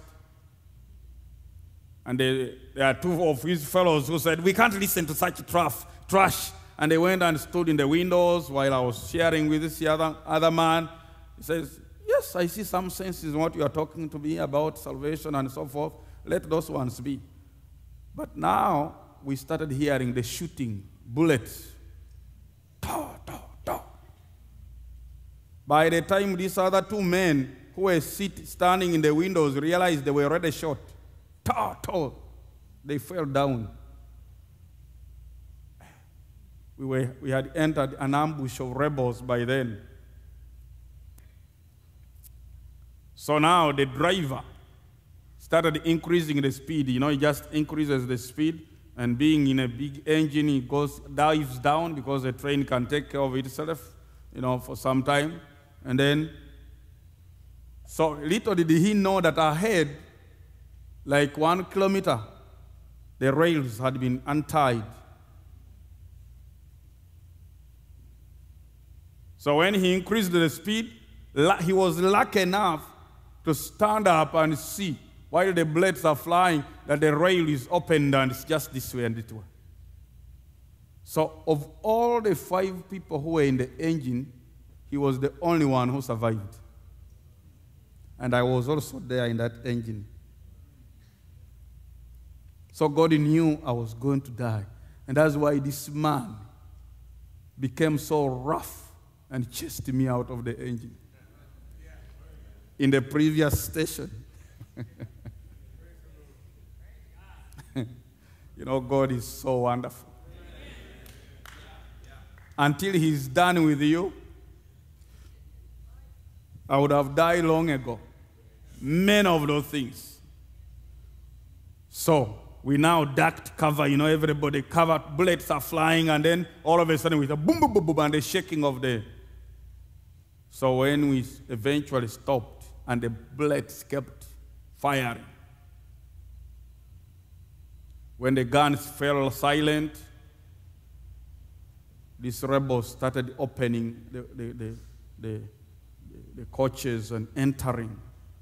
And in my, I don't know what I would call it, foolishness or what, I took the money that I had and I hid it in a pocket, I mean in a shoe under, in the socks. So they came, the first thing, they removed our shirts. They removed my shirt, it was a nice shirt. They wanted to remove the trousers also, but the commander said, leave that one. How can you dress that young man to leave the trouser? Because it was also a good trouser that those people from Kenya had bought me, you know. So they removed the shirt, they wanted to remove the trouser, they said, leave him. And then wanted the money, just could tear the pockets, and then there's no money. So, so you have hidden the money. Okay. You cannot be that smart and you have no money. You are going to pay for it. Then I knew what they were meaning. So they were now separating the group that has given them the money and the group that they have not got the money from. The stubborn ones and the obedient ones. Say, we shall kill you and we shall get the money from your dead bodies, wherever you have hidden it. So I now started regretting why I hid the money. But I kept saying, God, you are the one who took me from the engine. You saved me from the first death. Already those who have died, I would be among them. But I believe you can save me. So, as they were now herding us to a place to shoot us, one of our group who had a briefcase took off, started running, and they followed him. These cruel men who were now going to kill us followed him and started shooting at him until they killed him some meters away in the bush. And then during this time, there was a woman commander who had remained her here with all bullets round about her body with this, I think, a submachine gun, standing steady. And she was the one shouting commands to the others. And then she came to me. We were about 7 who were here, and the majority were here who had given money. And we were about 7 of us who were here. And he came and said, she gave me a very serious slap. Say, you stupid boy, who told you to sit here? I said, she said, shut up! Rise up, go and sit there.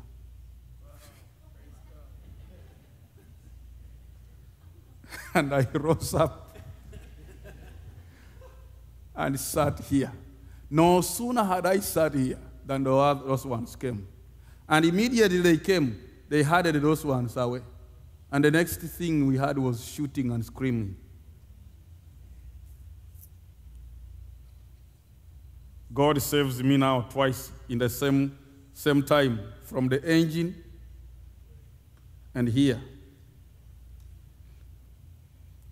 Then, as these people disappeared, the rebels, with their loot, we now started coming from our hideouts and so forth, and that's when we realized the engine, because it was now approaching morning by around 5 a.m. and so forth. The engine was totally had overturned, and the first 2 coaches and all the people who are there are dead, and then the dead bodies of those who were shot. And then we could eventually go and see my friends in which group, in the group that I was supposed to be. Their bodies are also there killed. And the terror was too much. And the mosquitoes had beaten us the whole night. And you remember me, I had no shirt, and it was in a swamp, too cold. So I was freezing.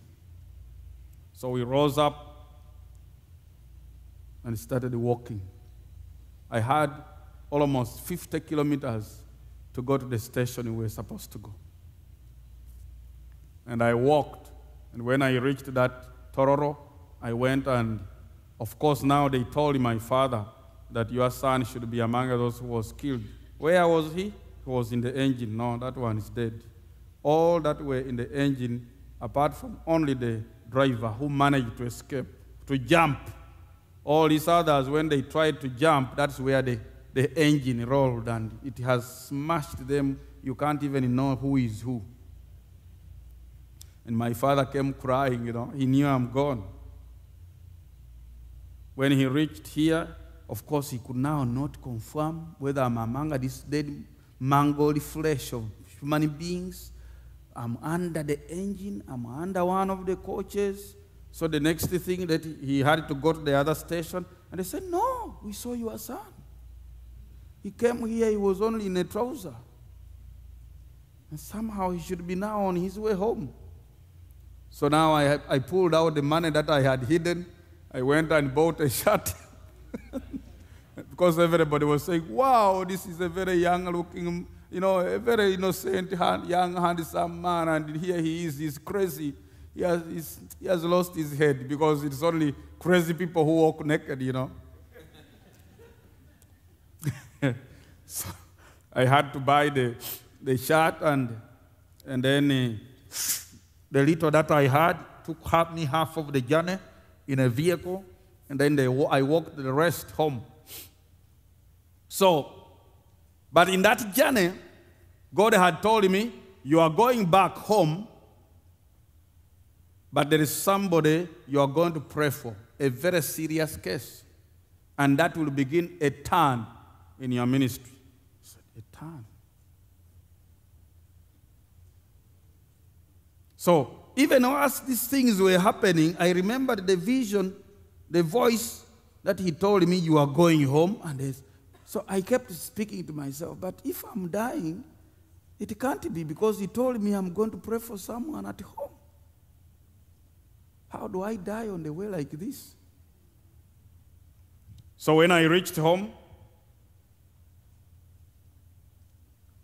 a voice told me, it is one of your cousins. When I was praying, I said, God, where do I go? So it's one of your cousins. Then I greeted my mother. I said, Mama, is there any cousin sister here in this area who is very sick? I said, oh, yes. The other daughter, the nurse, the midwife, the daughter of the clan chairman, is very sick. And all sorts of denominations have come and prayed, and they have gone. Nothing. So I say, clan chairman. Then I remembered the other vision. That same light had moved and come to his house, and I saw 4 of his daughters coming to believe. I said, could this be? So I prayed for a confirmation, and the Spirit said yes, and I saw a vision about her life and so forth, and then I went there, and when I reached, yes, thank you, my brother.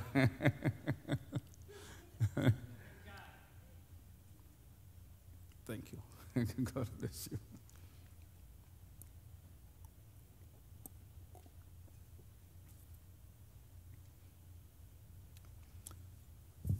When I reached there, the welcome was very cold, because they have been the real enemy I had. The people who have really planned and mastered all my suffering. And the man has been trembling himself. Since the Lord struck him after he cast out the demons that had killed my mother, and he has been also not stable. His head was swollen. He was just numb and also getting ready to die. And here his only daughter who was supporting him was now sick 5 years, and now it was worse because his stepwife, because he had married somebody who was already married, and the man had abandoned the first wife with the children. So this woman the first wife had gone to the witch doctor, and they had sent very terrible spells of witchcraft on this one. And now, for 5 years, she could feel like coals of fire burning on her head, real fire. And she never slept in 5 years. All her body was just scales everywhere, wounds. The smell, the stench was unbearable. And she was more willing to die than anything. So they had tried to take her to the best of the hospitals in the country, from this one to that one, nothing, no change, only bad it was. Now, when they brought the Pentecostals had fasted there 3 days and prayed and given a prophecy that thus says the Lord, because you took somebody's husband, you have to pay the price. This is what you have reaped. You have to prepare and die. And now the sisters who are Pentecostals, because before I went to see my father, there is something that happened there from that family. There is a sister. That's why I said some of the things I can now talk back home. There is a sister from that family, because she's a Pentecostal, and her daughters had believed in my preaching, and then they had left the denomination, and they had spoken bad things about the pastor, because the pastor has tried to entice them and so forth, and said it is me who instigated them to shame her pastor and things like that. So she met me at the well where they draw water, and she started abusing me and cursing me, and she told me, "We are fasting with my church, you must die." And the worst came. She stripped herself naked, says, "If you want to spoil my daughters, come and do what you want on me, myself, not my daughters." And she's supposed to be a cousin sister in the clan. She stripped naked and cast me naked. I just looked aside, and she spoke all her nonsense, and she would turn away. I'm tucking my head so that I see her naked, and so I would turn again like this. She turns this way, she runs. Then I said, "Stop it." I said, "You are going to pay for it." Cursing the blessed of the Lord, and cursing me when you are naked, and speaking those dirty words, obscene words to me. What crime have I done? Have I taught your children anything immoral? I said, "You are going to pay for it. They are going to pack you. You are not going to reach home walking on those feet. They are going to pack you home." And no sooner had she left me cursing than about 300 meters away, she fell down. And that was the end of her walking. She was paralyzed from that day. And they carried her from there, took her home, took her to the hospital, and she was in the hospital for 7 months.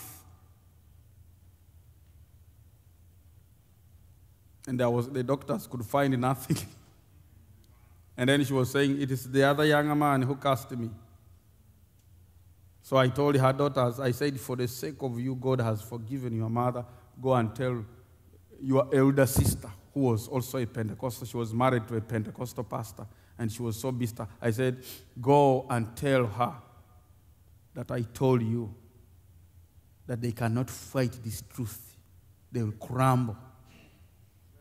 If she's not careful, she will crumble terribly." Because she was saying, even if it means killing that younger boy, we shall hire people to kill her, and we shall fast 7 days to cleanse ourselves.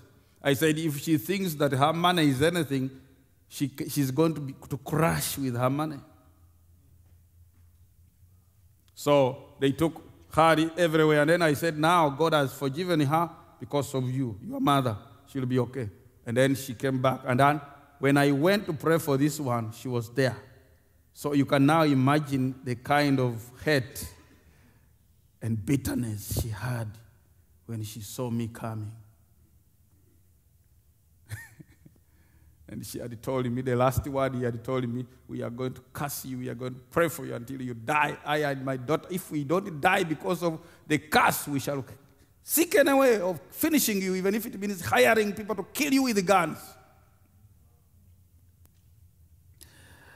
So they saw me coming, and I came with my little Bible. I sat there. I said, I've come to see the patient. I said, we don't need you. We don't need you in our compound.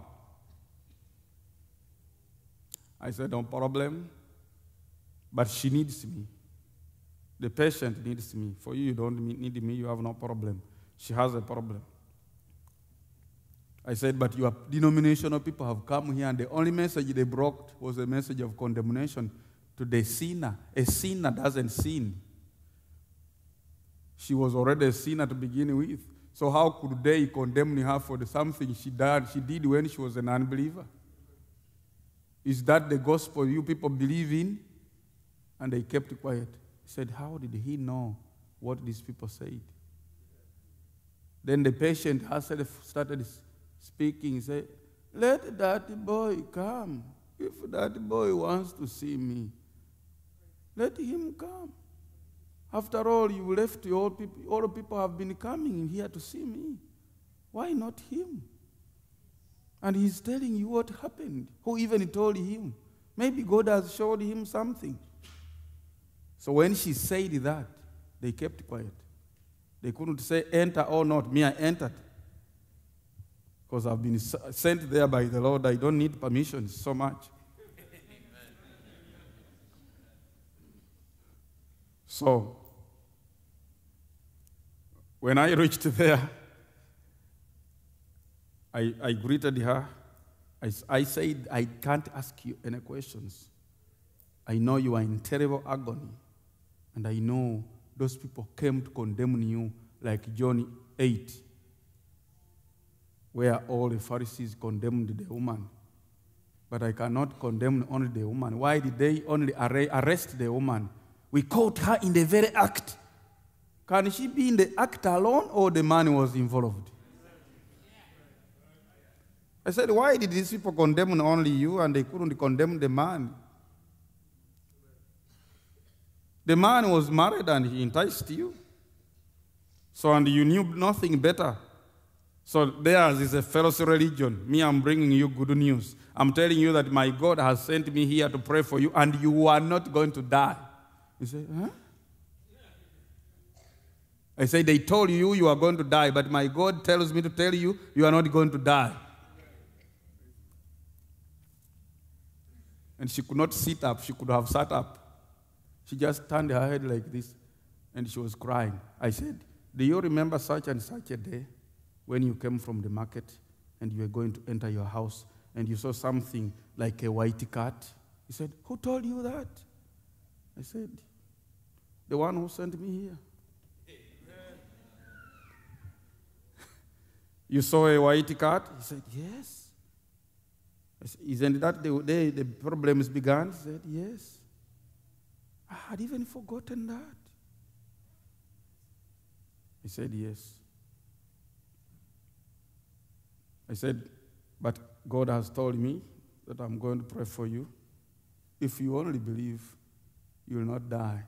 And I'm not going to give you days to guess about whether you'll be healed or not. One day, you'll either call me a false prophet or a true one. The one who told you the truth or not. And it will be up to you whether you want to serve the Lord or not. Because he never told me to convert you. He told me to pray for you.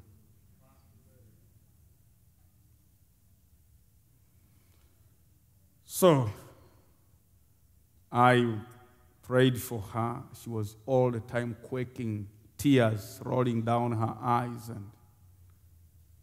And then she brightened up her eyes after I said amen. She said, oh, "What do you have, you young man?" I said, "What do you mean?" He said, "Immediately you said amen, I felt lighter, like a sack of 100 kilos has been lifted from my head. Now, immediately the burning which is on my head, I'm not feeling it. Could it be that you are God? He's going to set me free?" I said, "You don't know." Me, I walked out, I went, and her sisters were there, indifferent. They didn't know what had happened inside. Me, I went, and immediately I left.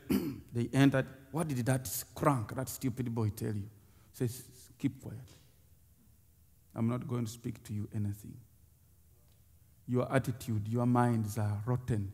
Do you know that your people came here and told me I'm going to die? And this boy has told me even how the sickness began. And he has told me, and immediately he prayed for me. There is a big change in my life. Go away with your negative attitudes." And then she covered herself and slept. And I want to tell you, she slept like a baby. A person who has not been sleeping. She slept that whole night. The next day they had just to wake her up. And for the first time they were surprised. Someone they were just supporting to sit, sat up, and got off the bed. Praise the Lord. And went to the bathroom and bathed herself. Praise the Lord. For the first time in 3 years. Wow. When she became bedridden.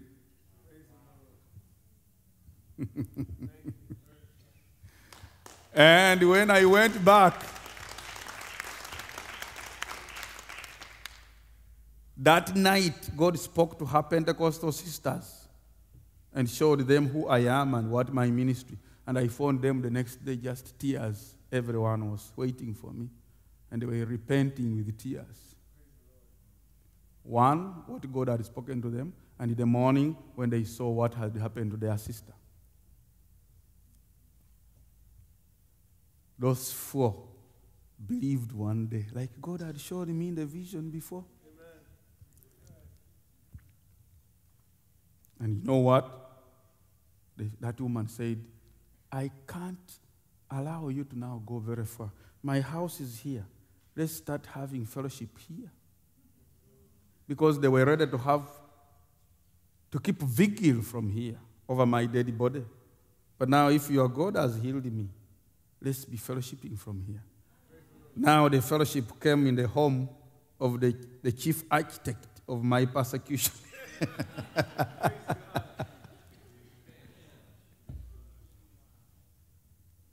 So that is where the church was born. I mean, we brought it from the sideways now, from the bushes, and then we came now in that house, which is just about 500 meters away from where the church building now is.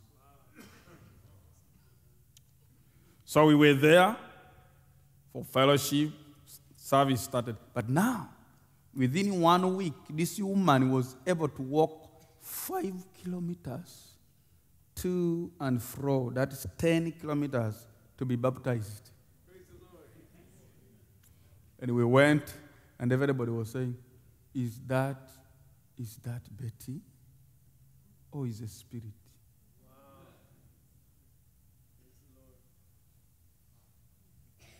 Wow. Okay. Then now, that's how God was now reuniting me back with Brother Odipio. Because now when this woman believed, that miracle shook the whole area, including those Pentecostals who had come and given the prophecies and so forth. They were so embarrassed. There were about 4 denominations that had gathered and given a joint verdict. And here she is walking perfect. So now that man who had invited the pastor who had preached the message heard about this miracle. And he also now came. He wanted to believe the message. Praise the Lord. He came and he was with us. Little did I know that God was just bringing him for one thing. to take me to where the other pastor is. And immediately he came, he said, oh, I can even take you to Pastor Dipio. Praise the Lord. The other pastor who baptized you. Amen. I said, that's what I've been looking for. So we went together with him. Because that sister was formerly a midwife in Tororo Hospital, where Odipio is a pastor. And now she was going back to report for duty. God has healed her. And I want to tell you, when her fellow midwives saw her, some of them fainted. Say, is this Betty? Yes. Until 2 of them believed.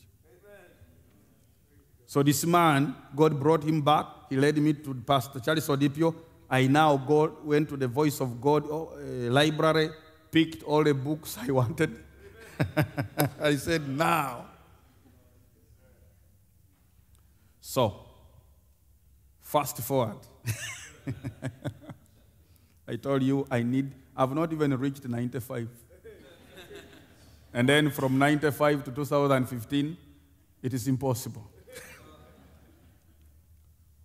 So, what happens? How do I come and you are able to see me? How did it begin? God had showed me all the things before. And right now, of course, I have got over 25 churches that were born out of my ministry, direct, on top of the church that I pastor. And that happened when I went on the radio to preach for 5 years, from 2005 to 2010. But now back to 1991. 1990, the church grew. That healing of that woman brought in very many people. Of course, I was not at school. I was just now a full-time preacher. And then one time I was praying, because now I said, God, what do I do? I'm inviting preachers to come. I don't have a home. I don't, to receive people. And then God told me, you should get married. I said, I never thought about marriage now. Too young, too poor, with nothing.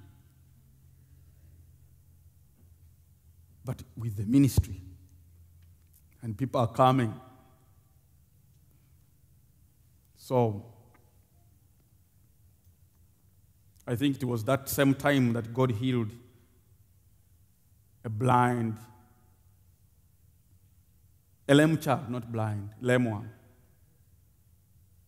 Because it was about 10 years old and it was lame because of polio. And the mother, when she saw the testimony of my wife's healing and what God has done for this woman, she came to church and said, can you pray for my daughter? I said, why not? We shall pray for her. I cannot guarantee healing until God has told me, but I can guarantee that He said He's a healer. So we prayed for the girl, and nothing happened immediately, but after 3 days, the mother came and told me, you know what? My daughter just woke up in the morning and started walking.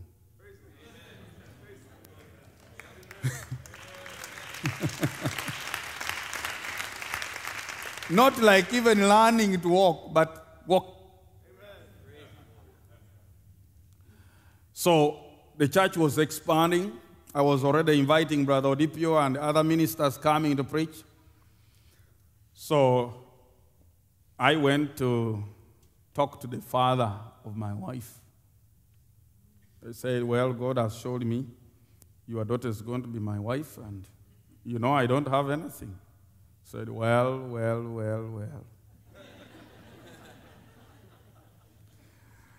What shall I say? Because this girl, I knew she would be buried by now. But it's you who prayed for her. She was blind. She was a case that the professor had given just a month to live. From 1988, this is 1990, and she's perfectly normal, and I've failed to educate her. So ours was something that you could call like a skeleton of a wedding.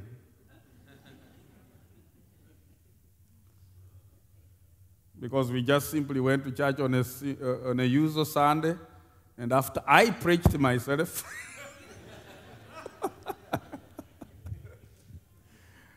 Then one brother who was there just prayed for us after that sermon, the usual Sunday service. He had just come and said, me, I'm not going to preach. You preach your normal service. Me, I'll just pray for your marriage, and I go back. So we just knelt there. They laid hands on us. There was no wedding garment, no coat, no tie, no suit, no nothing. No cake. So, and I had nothing anyway by any means. I was poor as poor can be. I said, God, I'm not looking at what I am. I'm looking at what you have showed me to be, and I'm looking at the potential. I'm looking at the demand, the need for the ministry. Because many things I'm now disqualified. I can't do them when I'm not even married. And you have told me to. So, 1990, in June, on 3rd, we were prayed for. And somehow I managed to get 2 cows. In our place, we pay bride price. You pay for the bride. There's no free woman. I don't know how many cows Brother Lamb would pay for his wife.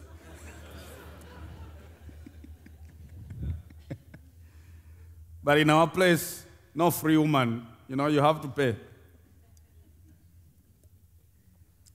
So I had to give something because at least I was supposed to pay 4 cows.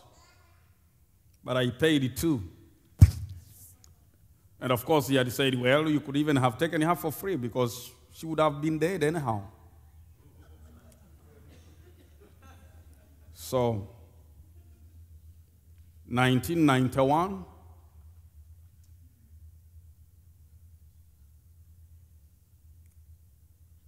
is when she also fell in problems because I started introducing serious family altar as early as 1990, around November. I said, well, for me, we should believe in praying before we sleep, praying before we wake up in the morning.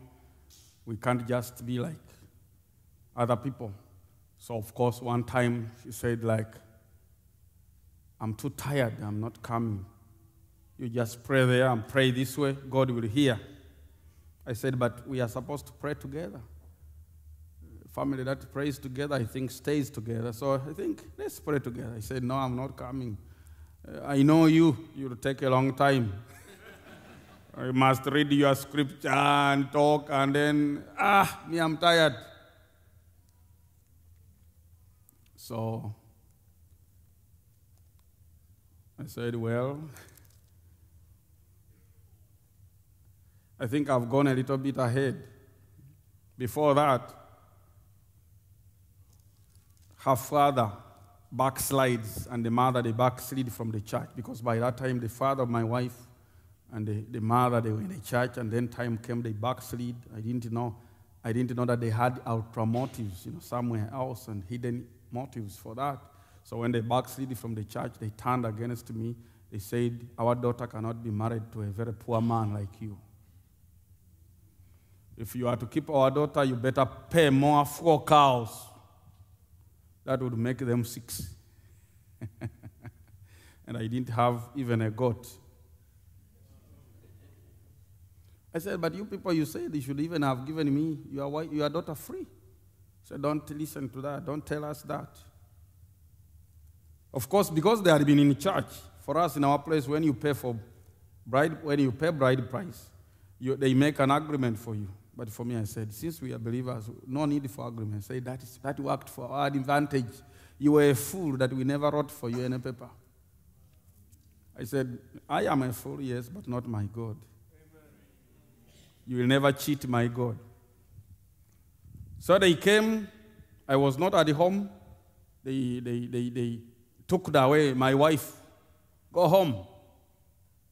We don't want you to be married here. And we have stayed together about 7-8 months. I think in 1991, around March, April, they came. Took her. And They said, unless you pay the cows, and we are giving you a period. If you don't pay the cows within that period, we get for her a better suitor, she goes. And I was in the church, I was preaching, and I didn't have the cows, I didn't have anything, and I said, God, it's up to you. You know, normally I say, it's up to you and down to me. You know, Lord, it's up to you. If you want me to serve you, this ministry was not mine, it was yours. I'm doing what you told me. So I'm not going to defend it. I have no name to defend anyway. I have nothing to care about. It is all about you. And you have everything in your power and in your control. So I kept quiet. I went there twice and they were just laughing at me to scorn. He said, you'll never get her. I told him, the good thing, she kept coming to church. It was very strange. She kept coming, fellowshipping, and going back. Because she was obeying her parents. She was still young in the mind also. I couldn't do much. And I was not bitter. And of course, the weak ones in the church thought of giving me their daughters, you know. I said, I can't. I can't marry another woman. I can't. I am married, and that is done. The only thing is, I'm going to sit down. I'm not going to preach. If it continues like this, I cannot continue to stand preaching when I have no wife. And God will take care of that. Of course, when it came to that, I gave God 7 months. I gave God an ultimatum that was being wild, you know. But I said, God, if 7 months elapse, when my wife is not back, I'm going to step down and you'll take care of your church. I will also sit down. I cannot stand before the people when I have no wife. That is against the scripture. God, you know that's your word. And I cannot break your word. So somehow, when they were preparing many suitors for her, of course, she also refused. She said, if I go back to think of marriage, I'm going back to my husband. She would have been married off to another man. But she refused. She said, no. But again, she could not have boldness enough to march away from her parents' place to come back. So she was between a hard place and a rock. They wanted her to leave the home to get married. She said, if you want me to leave home, I go back to my husband. And then they would really abuse her and give her a hard time. Until she went, of course, she was pregnant and she miscarried. And it was very serious. She almost died. And then that's when it came to her mind, things are not going to work right. And then one night, she dreams and someone is telling her, do you know that your husband is God's servant? Okay, my servant? Said, yes. Do you know that you are alive because he prayed for you? Said, yes. And you want to kill that ministry? I give you one choice, or 2 options. You either go back, or you remain and die, and he marries another woman to continue with my work. You choose one of the 2. And then when she came out of the sleep, she had a heart attack. That same problem she had before struck her. And she was there in that condition by herself in the deep of the night. The parents never knew. And then she was thinking, now here I am, I'm dying. My father, my mother, they even don't know it. I can't even call them. I can't do anything. They can't help me. And even if they were aware, now here I am, I brought it upon myself. So God gave her the grace. I think in that process she was repenting. And then she came back to her normal senses. Early in the morning, they said, we are going to dig. She says, I'm not going to. In Africa, we dig with our hose. She says, I'm not going to dig. I'm weak. Of course, she had struggled the whole night. And as they were all gone, she packed all that belonged to her. And she came back. So when she came back, the next day, they sent her younger sister with a letter which says, because you disobeyed us as your parents, and you've gone back to your stupid husband. You are no longer our daughter, never step in our home, no connection with us. And if you suffer, which we know you are going to suffer, you are going to be the miserable life, never, never, never appear before us. And this one. And then he says, give us all our clothes that you ever bought for you. So this girl who brought the letter, I said, you young girl, you are also a girl. But now, one thing is, I can't blame you, they sent you. But about the clothes, let them also give me my 2 cows, which they ate, which I paid and they took. So when they bring those 2 cows, I will sell them and buy enough clothes for my wife, and we shall give them their clothes.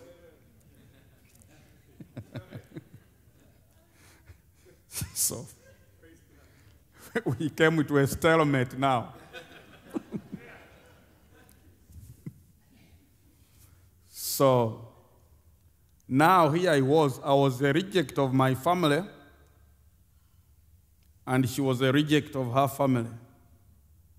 My family, my mother, father now didn't have much to do with us, and here she is also rejected.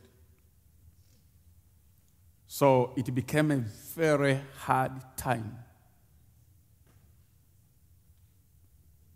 And then, of course, that time she had conceived the first child again, which is the second, the eldest son we have now. And, that's when the issue of family altar came in, and, later on she delivered the baby, and it's like, I think that came later. But while she was just come back and life was hard, and I told her what? These people have spoken in my ears that we want to see how his God works. And I also want to see whether, as they say, I'm following a wrong one or a true one. If we starve to death, let's starve to death knowing that God permitted us to die. But never go anywhere to beg. Because every time these people give you something, they again say, they claim they have God. Where is their God? For us, we are brewing our beer and doing these things which they call satanic, and then when we get money out of it, they come and beg. So I said, never go there to beg their food, to beg their sugar, no soap. And we could finish 2 months, no soap, no sugar, no salt, no paraffin. Leave apart electricity. Up to now, I don't have electricity. I use solar in my house. So there is nothing like electricity there, but no paraffin, no nothing. But we stuck. But one time things got so hard, and I had got somewhere to see what I could do. And when I was there, I saw her in a vision carrying things she had begged from a certain place and back to the home and hiding them somewhere. And then when I came back, I said, honey, please come here. I said, yeah. After greeting, and I said, you see, God has given me something which I didn't expect, but you've broken our agreement. You went and begged. Don't you see that God had already answered in the time you broke the agreement? And she was like, she didn't answer right. So you mean I'm going to suffer and again be in bondage? I can't relate with people. I'm hated everywhere, and you don't want me to have any communication at all with anybody?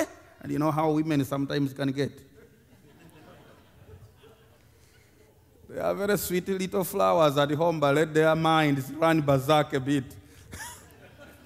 Then you'll begin regretting why you married her. But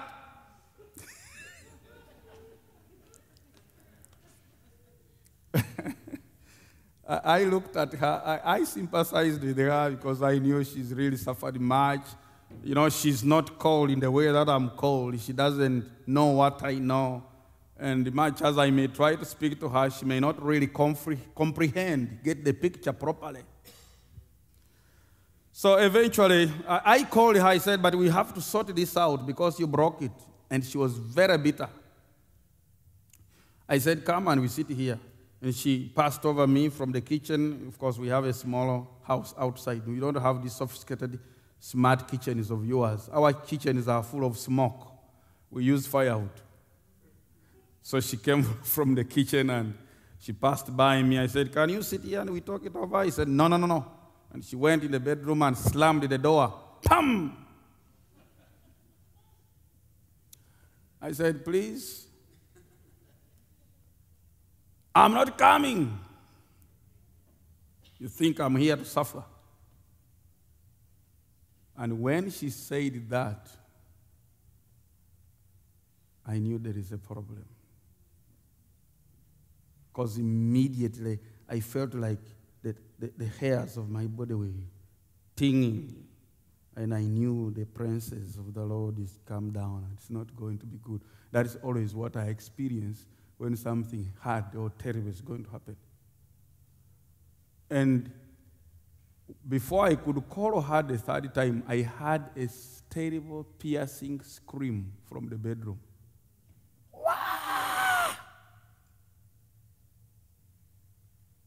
When I tried to call her, nothing answered. I only heard a thud, something falling, boom.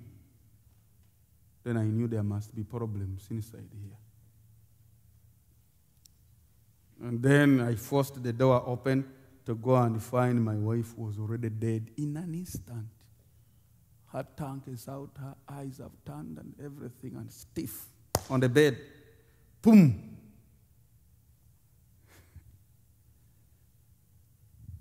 That is one of the experiences that I always fear to even talk about, because the experience was too bad for me. I said, so this simple talk that we have been having, and this way this poor young woman was answering, she didn't realize that it had hurt the Lord. And she was dead.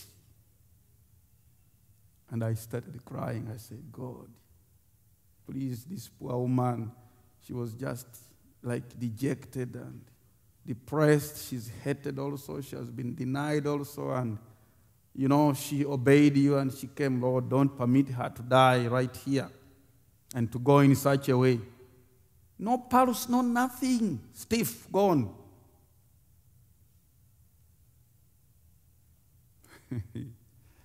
So I prayed for about 15 minutes and I was sweating and crying before I could feel her warming up. And then she opened her eyes and said, what did you say? And she started crying. And I also cried. And it took time for her to tell me what really happened.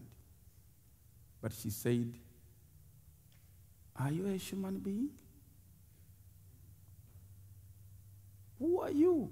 And she was too scared of me for a period of about 2 years. I had to just struggle to convince her to understand that I'm just a servant of the Lord.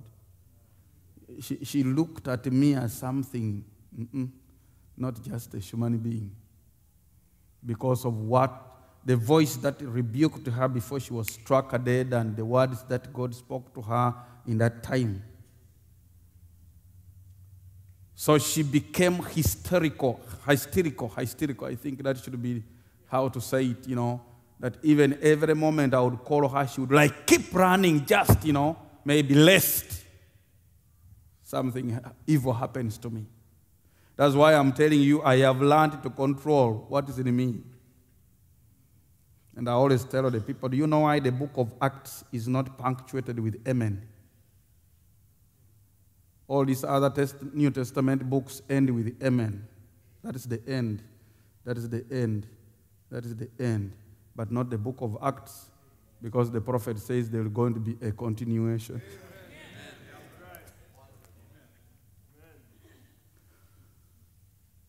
So my wife has learned from that day.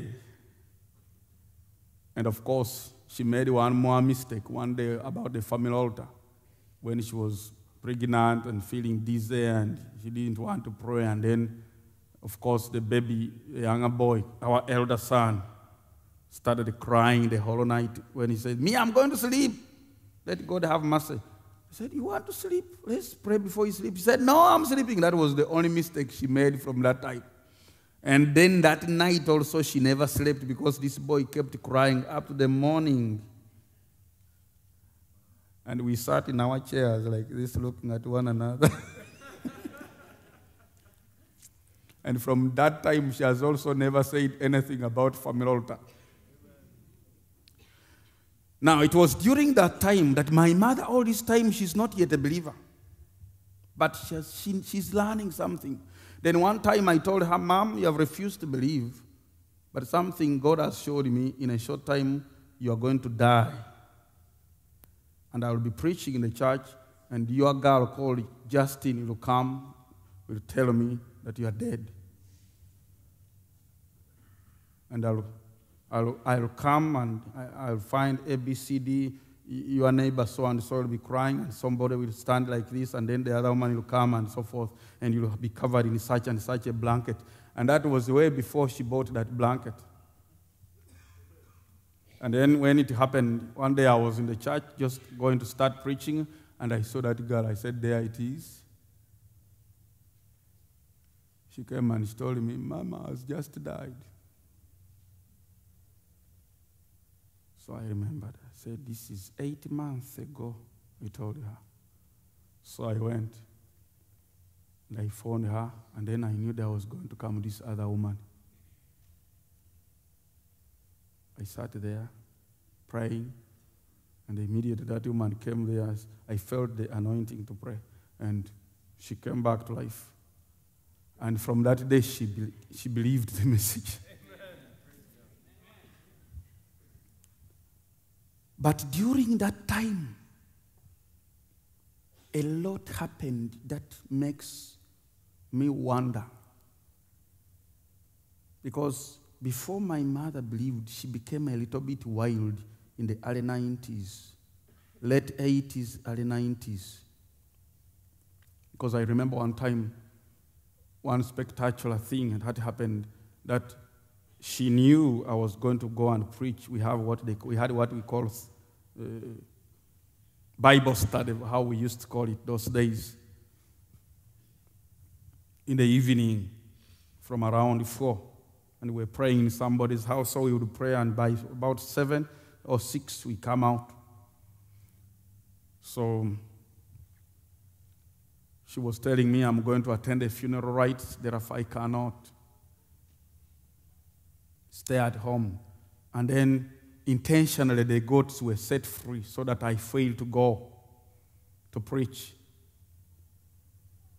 And I want to tell you, brothers, that's way back before I even heard about the spoken word, the third pull of the brother Branham. Although I was a Messiah believer, I didn't have these books. But now, I said, "Here I am. I cannot leave these goats because they are going to destroy the neighbors' crops. And I cannot keep chasing them and stop going to preach. And now they have left the home for me." So I stood there, and the anointing came upon me, and then something like was telling me, "You can speak to those goats."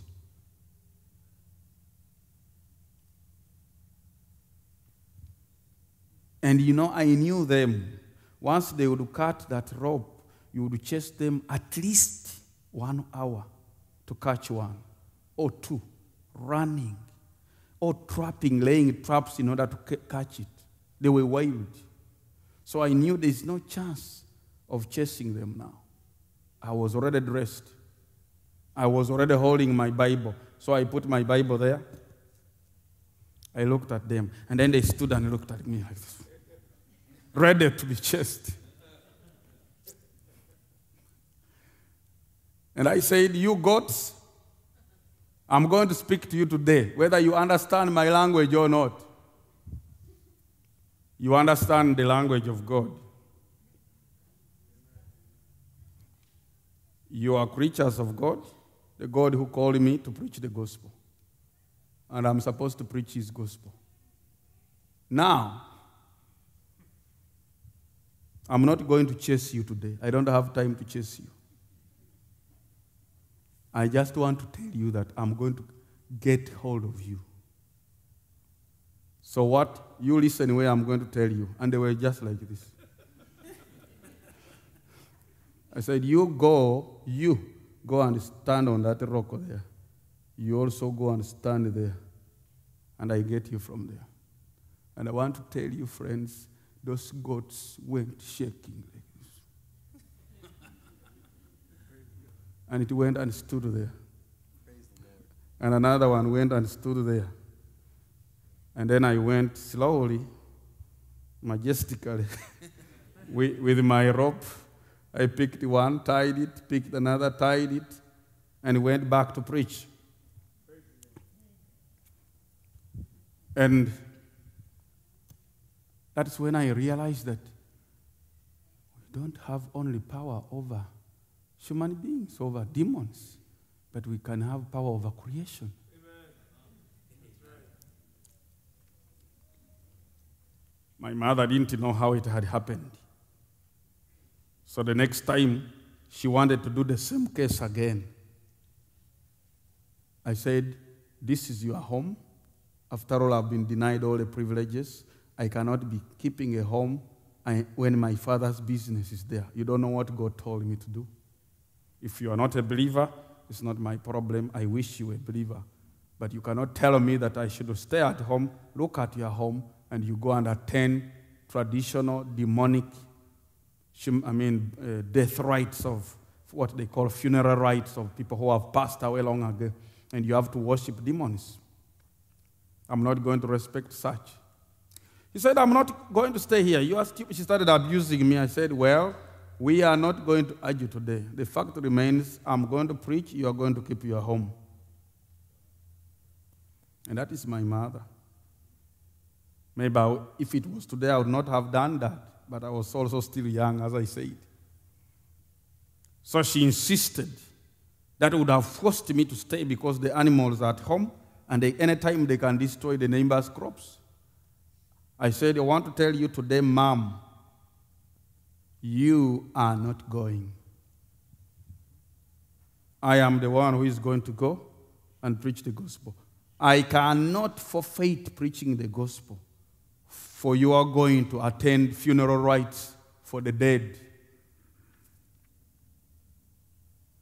She abused me and talked her nonsense as a mother, and then she walked away. Very fast. Let me go as you look. I said, believe me, you are not going. Those are the things I regret. But that's what God had to do anyway, to prove that He's God. He's the same yesterday, today, and forever. In my younger life, to encourage me, I would say. Or to make me also scared of, I said, if God could punish people, make people suffer like this around me for resisting it, what if I was to backslide myself? So, she went, but I won't tell you what happened. I regretted because we had argued. And I had said, you are not going, I'm the one going to preach. You are not going to worship the devil so that I keep you at home. You will keep you at home, and I'll go and preach the word of God. So she went, and she reached where they had tied our cow. We had a family cow. For us, we just tie them on ropes in the open and they graze. So they had tied it by the path that she was passing. And then when she reached there, something took a hold of her, and she didn't know. And when she came to her senses later, she was all rolled up in cow dung, and the whole of her body and hair and the whole of body was just cow dung. And she opened her eyes to see a cow standing over her, looking at her like this.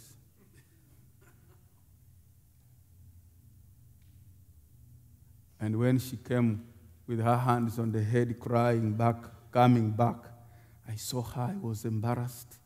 I said, no, God, I'm sorry. This should not be my mom. She has suffered a lot to bring me to this level. I shouldn't have spoken that to my mom. But it had already gone. I realized I had already spoken it.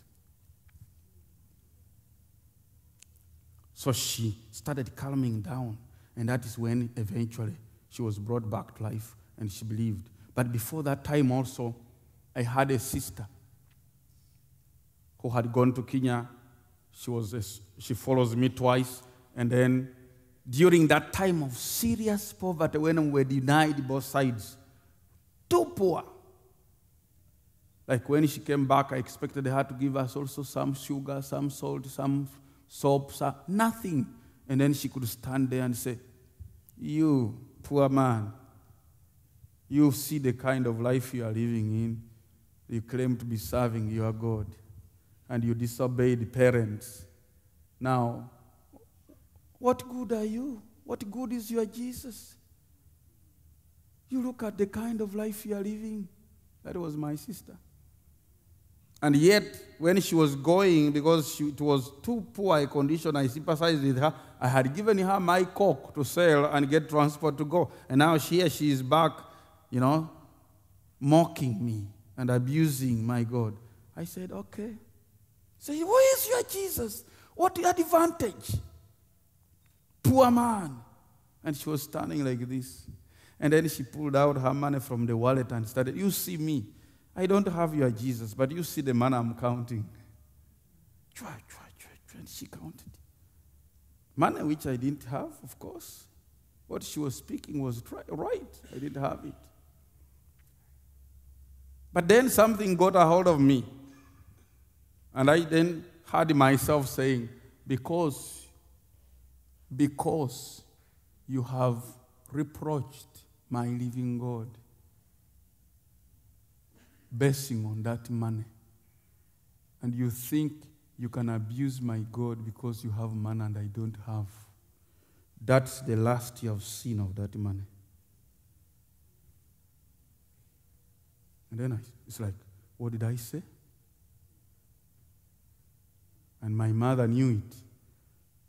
She looked at her like this, said, Are you sure of what your brother is saying? Do you know what it means? You made a big mistake to laugh at him and abuse him. You don't know what he is these days. You don't know what he is these days. You have heard what he said.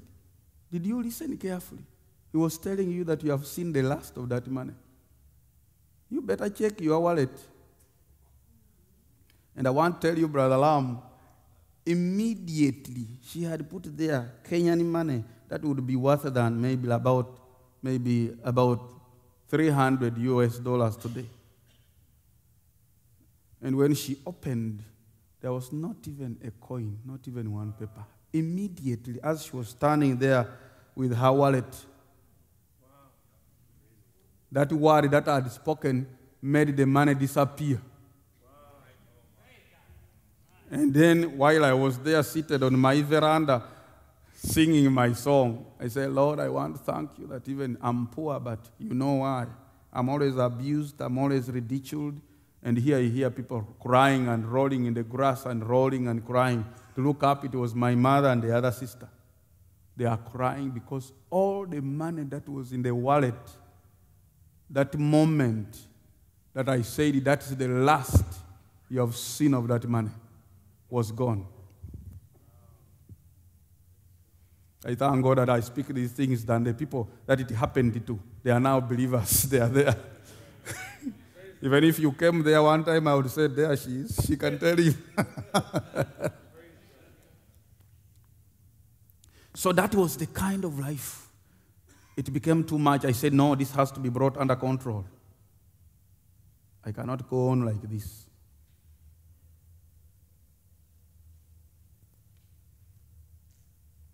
So 1992, God tells me, you are going to another level. I told my wife, I don't know what it means, but God is telling me. And that was August Because I would foot from my place to Tororo if I wanted to go to Brother Odipio's place to get books or what, if I had questions that I wanted to get from him, because I have believed all of a sudden I have never been pastored under the message. I was the believer stroke a pastor, and every time there is a question, I have to travel either to Tororo or Mbale. Mbale, I would go to another pastor called Ben Namago, and I would go to his house, his home, which was about maybe 32 kilometers away, and this one was about 32 kilometers also, either side, footing. No bicycle, no nothing. Sometimes I would put my tithe, either beans or something, on my shoulders and walk. So then it came to pass one evening, God is trying to bring me into a new life, a new step, a new dimension. He says, go to Tororo tomorrow and go to such and such an office and speak to that man and tell him God has sent me that you have my bicycle.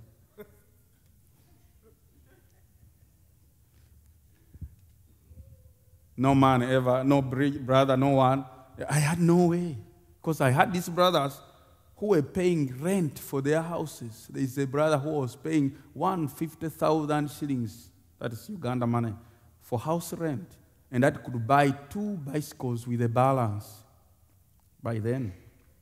But he couldn't even buy you a bicycle. That's why I suffered a lot, and that's why I cannot stand seeing a brother suffering. And that's why maybe I would be also a well-to-do brother now.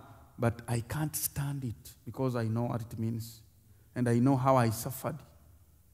And the brothers were having the means, and they never could even look at it. So God uses a person who is not even a believer, who knows me. And he says, go to that man and tell him that you have my bicycle. So I told my wife, I said, you know what? Tomorrow I'm coming here with a bicycle. He says, are you dreaming? I said, no. Maybe I'm dreaming, but it's a real dream. Are you going to steal? I don't steal.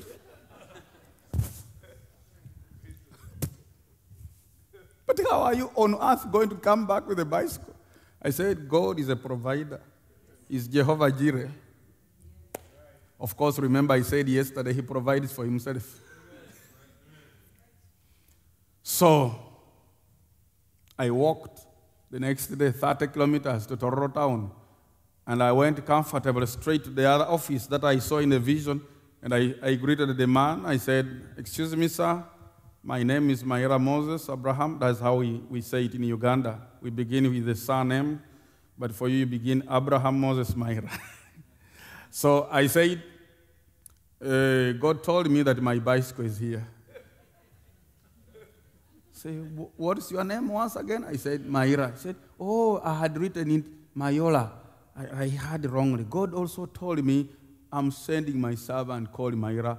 Put so much money in an envelope, and when he comes, give him. He must buy a bicycle.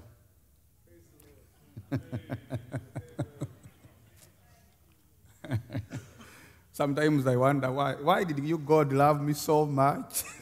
You cared for me so much in a way that is so special like that. I've never struggled for anything. I've never told anybody that, brother, buy me this. No. Because right from the beginning, he did everything. So this man said, but because of that, I should also believe you are God, because you must have something real. I couldn't expect something. And that man is now a believer. But he said, there is the money. It's there in the envelope. So I say, thank you, God bless you. I picked the money. I went and bought the a bicycle, and remained with the balance. I fixed it properly. I put the mirrors and everything, and balance still was there. I bought some sugar, some soap, and everything. Bought even a kilo of meat, and started riding my bicycle home.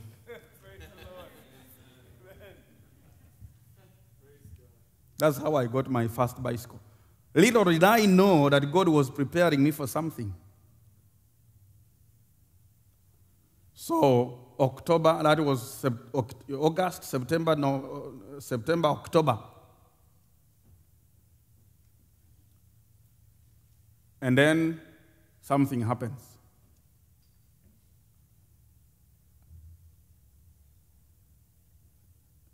There is a brother who had, Brother God, Rodwald, had given a certain brother, I'm not going to mention names for reasons best known to me, because I don't want guesswork here. Because some of these ministers preach here in America and they are respected. I don't want to attach anything to them. I want people to continue, because there is a difference between a gift and a person. So as long as a gift is a blessing to people, let it continue, people continue to receive the blessing of the gift. But now there are some characters behind the gifts, and that's why I don't want to mention names, because some of these people are very good preachers here. So, Brother God had given that brother a vehicle, and he was being disturbed because of taxes. So he needed a clearance from the church that he donated the vehicle. So Brother God sent Brother Peter Molekov, who was his deacon by that time, to come and help this brother clear the taxes and so forth, with an official letter from the church and so forth. So when he comes, before he comes, this man, you remember the other Pentecostal man who had believed and come back after I prayed for this midwife, he later on backslid again after connecting me to the other pastor, Odipio. And now his wife stuck. She said, me, I'm not leaving the message anymore. This is the truth.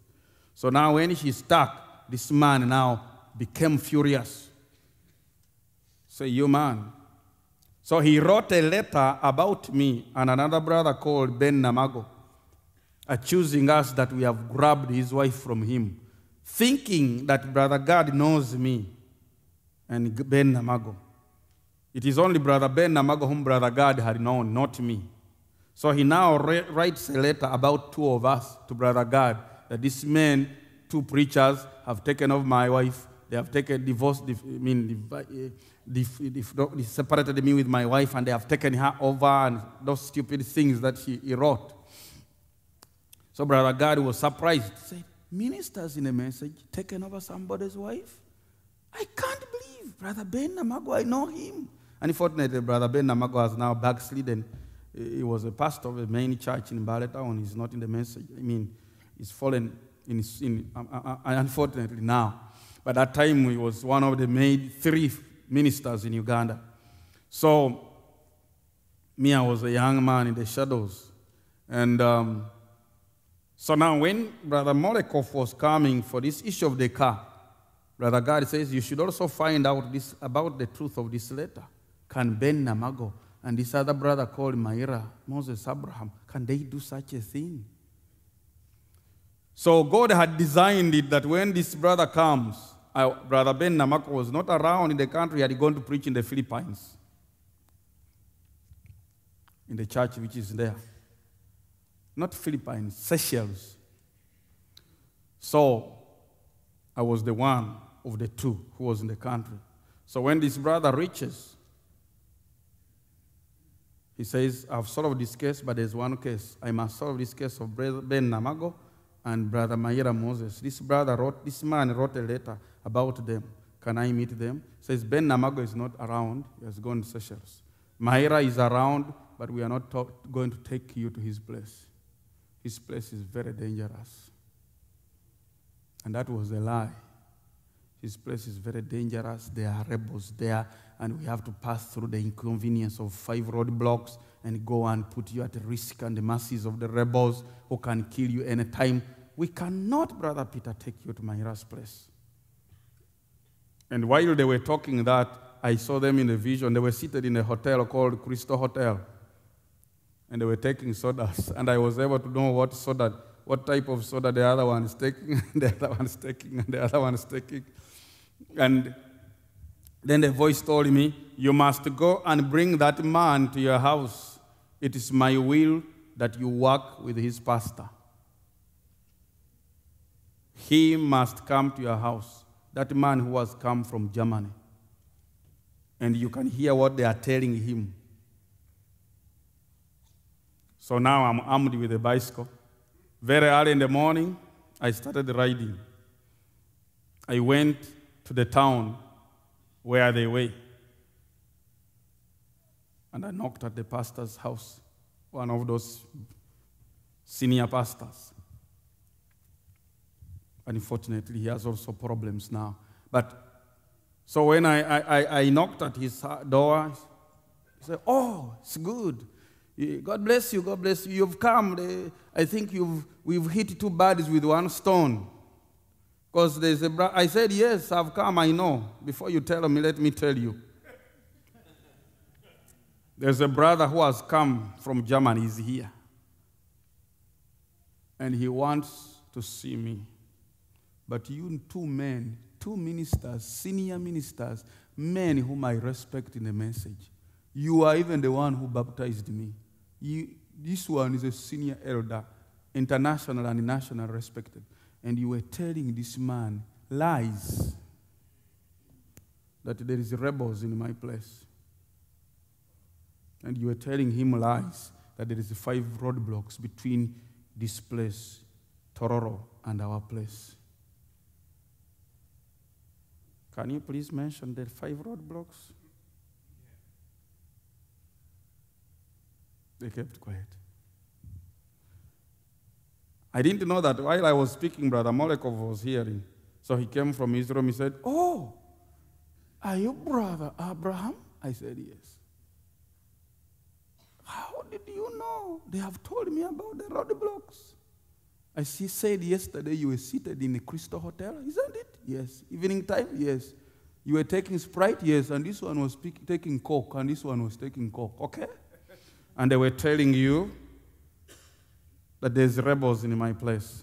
And they were telling you there is 5 roadblocks. It's a lie of the devil. Wow. But that says the Spirit. He says you must come to my place. And I'm not going to talk to you until you come to my place.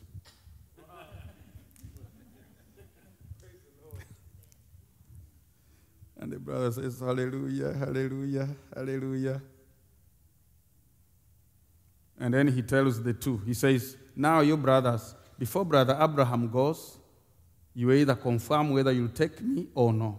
If you don't take me to his place, I go with him to town, he keeps his bicycle, or if he says, let's carry one another on the bicycle, we shall carry one another the bicycle. Whatever he tells me, if he says, let him keep the bicycle, and we hire a car, I will hire a car and we go with him because I must be in the will of the Lord before I go back to Germany.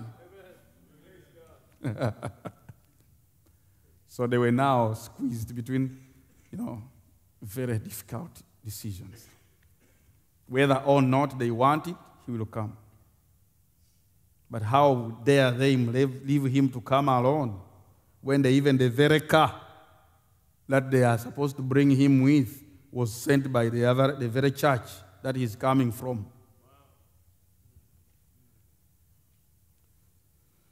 So what happens?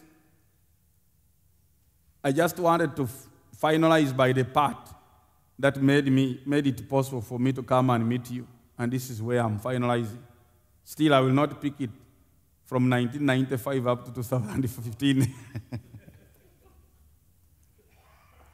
So,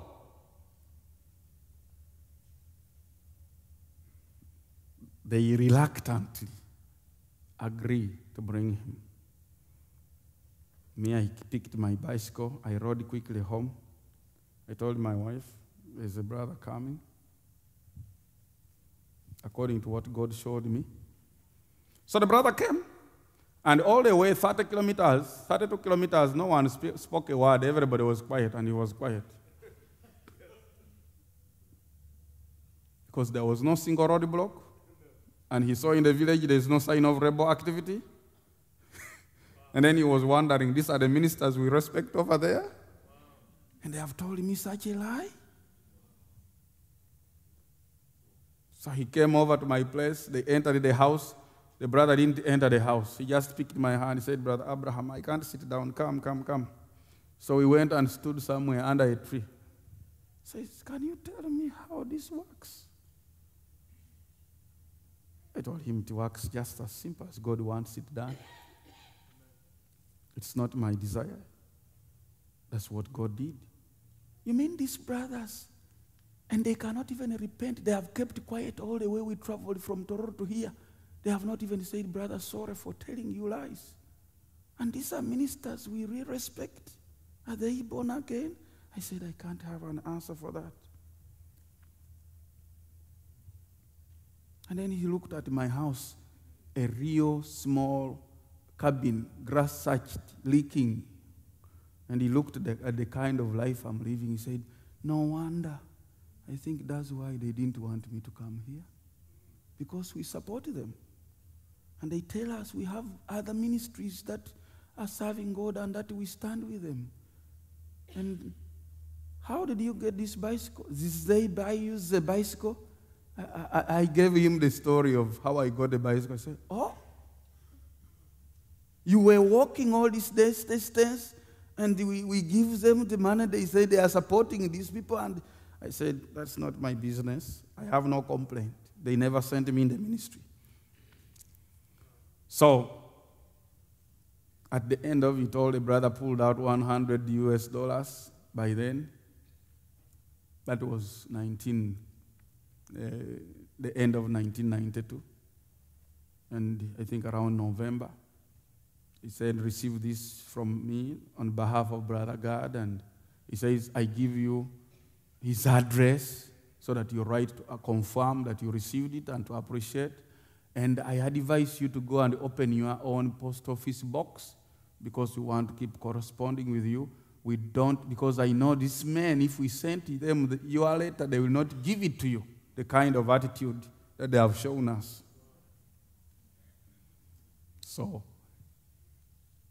from that time, I had to write Brother God. Of course, now I got his address.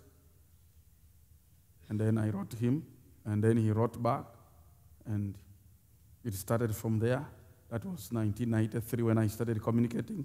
1995, Brother God was coming to Uganda, I think about the third time, but that was going to be the first time when he wanted to visit my place. And then he told the brothers, we're organizing the two brothers, he says, of all places, I rather miss any other place, but I want to be in Mairah's place. I said, the same problem again.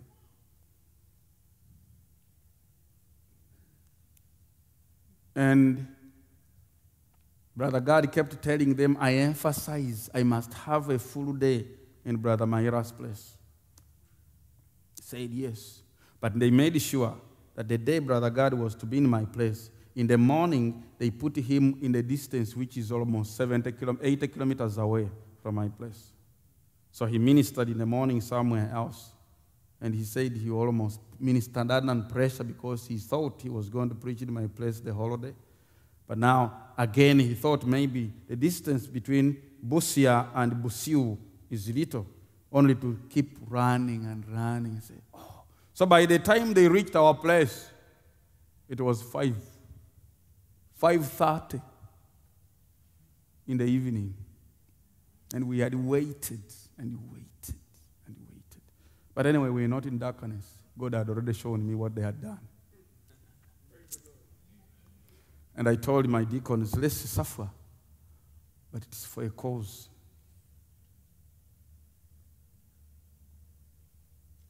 So, Brother God comes and we go quickly to church. He preaches to us a sermon of about 40 minutes, and it was already 6:15, and he wanted to change clothes, and there was nowhere to, and the brother said, no time, brother, this is a very dangerous place. We have to go quickly. This is a very dangerous place. He said, no, but I have to change my clothes. And I have to see Brother Abraham's home, and I have to eat something, isn't it? You people have blessed your homes. I should bless Abraham's home also. I said, no way. You are going nowhere. We are responsible for you now. You are in our hands. So I had nowhere to take the brother now because there was just a little place. The other sister her sister had sold me now a plot of land. I had used the other money which Brother God gave Molekov, that money which Molekov gave me, I had bought a plot of land. I was trying to raise a wall of house. For us, we build with mud, then we roof on top. So I built a wall of mud, and I took him there. I stood by the door, and like I was now covering him as he changed the clothes. And then as we stood there, I was holding his main bag, and he had gone with the other bag of clothes, and he was trying to change. One of the brothers, the two brothers, comes, and he speaks to me in Swahili, our local language, their East African language. What are you wanting to do with our vista? Who do you think you are? I never answered a word. You are the very people who brought the vista here. I said, only that one said, but you brought him here. You would have had all the authority not to bring him here. And I'm simply keeping the door as he said. I have nothing I've done. Then Brother God says, if you are not speaking in English, don't speak. You already caught it by discernment. Say, why are you not speaking in English? Speak what I'm hearing. And by the way, this is not your place. You are not pastors of Busiu. It is Mairah who is the pastor of Busiu. Can you go back and wait as guests? Wow. This one goes. Another one comes back. They are just imagining I'm going to be given money. Because I don't deserve it. You know, I'm poor, jungle man. Who are you? Those are the attitudes. But you cannot stop God. You can't hinder God. You waste your time. So, what happened quickly?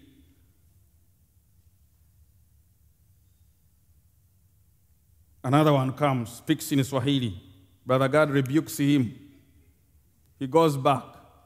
Another one comes, the former one again. Quickly, they are trying to interchange to make sure there is no communication between me in that time. Nothing we should talk with Brother God because they are sure they have now cut him off from my home, from anything, so no time. So even this time when I'm with him, trying to keep him, they should make sure there is no time. I said, this is strange. But already God had told me, so I kept quiet. So now, Brother God, when he rebukes them, he says, I don't want to see you. I thought you are ministers. Don't you respect me as an elder? Brother God toughened now. So they went, coiled back a bit. And then Brother God says, where is your house? I said, it's the other side. I wish I could. I must see your house. And whose wall is this? I said, this is the wall. This is the land I bought out of the other money, which Brother Peter Molekov gave me. And now I'm trying to raise the wall because the other place have no land. They have always chased me away from that land because I don't belong to the clan. I am a reject. So he quickly pulled out, I think it was $400. I said, now, can you use this to roof? I said, okay, thank you. God bless you. No sooner had he given me than the other one reached, Brother God, we must be going. And Brother God never answered. He was stumbled. So when he came out, he said, now, just some 5-10 minutes to Abraham's place and drink something, eat something, I'm hungry, then I go. They said, we are not allowing you. They stood in front. You are going nowhere. And that is when I saw the man, not God now. This is a real man. But a man who can stand in the face of a fellow preacher and stop him from going to a house of a host. What kind of spirit is this? So Brother God, his face turned red, you know. He was like bursting. Say, you mean you stop me from reaching the house of Brother Abraham? What is it that you don't want me to see there? I've reached your homes. If I don't see Abraham's house, I'm not going to go to your houses also. From now, I'll only sleep in hotels and go home. I said, Brother God, don't go there, don't go there. All is under control. Then they said they held his bags. They said, now we have to enter the car, Brother God. No food, no drinking, no nothing. We have to be going. This is a very dangerous place. We know it. And then Brother God said, but you told Brother Molek of the same thing.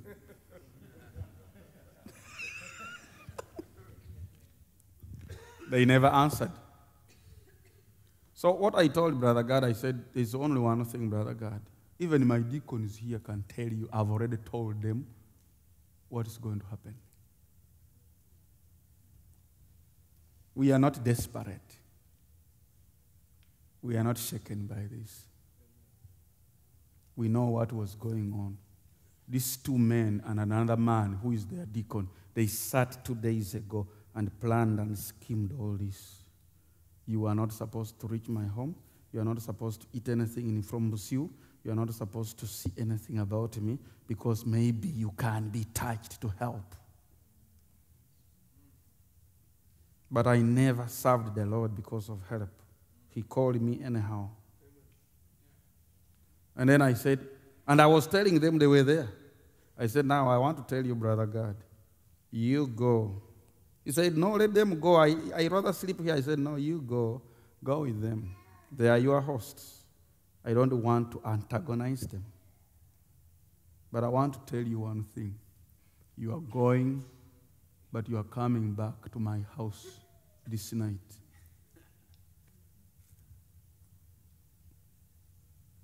Don't doubt that. You will come back. We shall have enough time of fellowship between you and me and some 3 other brothers who will be with you. But God is going to phase away this stubborn too. These ministers here, these big men here, they will not be there. And they looked at one another. I said, you go, but you are coming back. And Brother Zephaniah Peters, if you know him, Brother Zephaniah Peters from Tanzania, he was among the brothers who were with Brother God when they came back. So I said, you go, but you are coming back. And Brother God said, I can't understand. Abraham, I don't know. I said, just take it like that. You're going, but you'll come back. And these two who are stopping you will not be there. And we shall have uninterrupted fellowship of 4 hours. Wow. Praise the Lord. That is what God has decided. I'm only telling you what He told me to tell you. So, Brother God kept looking at me, but he's now like a prisoner. He kept going, looking at me. He entered the vehicle, and you could tell that he was heartbroken. Here is a man he loves, he wants to visit, and they have been corresponding, but now there is this impediment by human beings, so-called preachers, anointed men of God. Okay, that's why I don't want to mention their names. They are great men here in America, some of them. But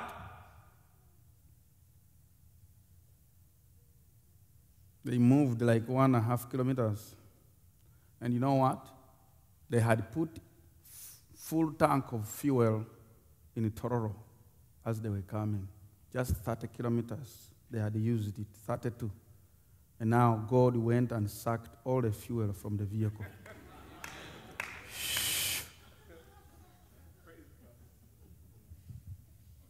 So when they had moved 1.5 kilometers and brum, brum, brum, brum, brum, brum, brum, brum, brum, brum, brum, brum, brum, and then kick, kick, kick, kick, kick, brum, brum, brum, brum, brum, brum, brum, kick, kick, kick, kick, brum, brum, brum, brum, brum, brum, brum.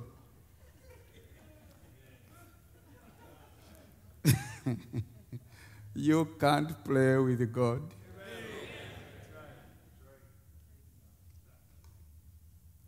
So, Brother God said, hallelujah, hallelujah.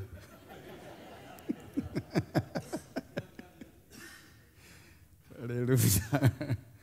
So, Brother God told Zephaniah Peters and others, there's a brother called Bernard Achut and another brother said, now, you people, you know what? Brother Mairah told me, we are going back. Because now these people are stuck here. And there's no fuel here.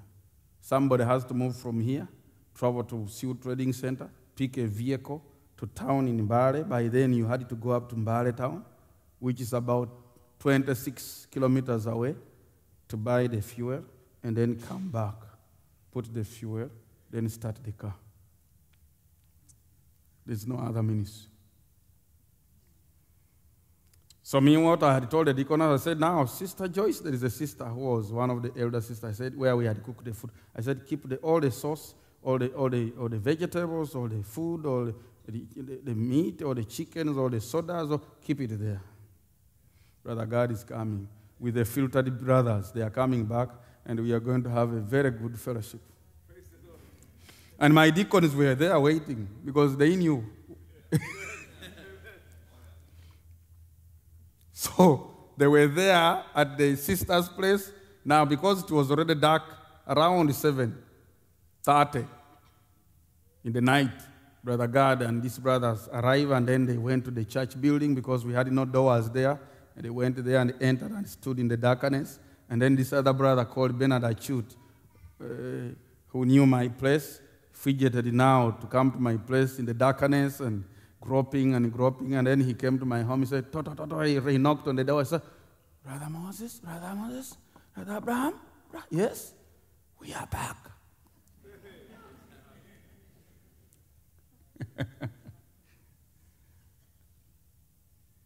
They came back.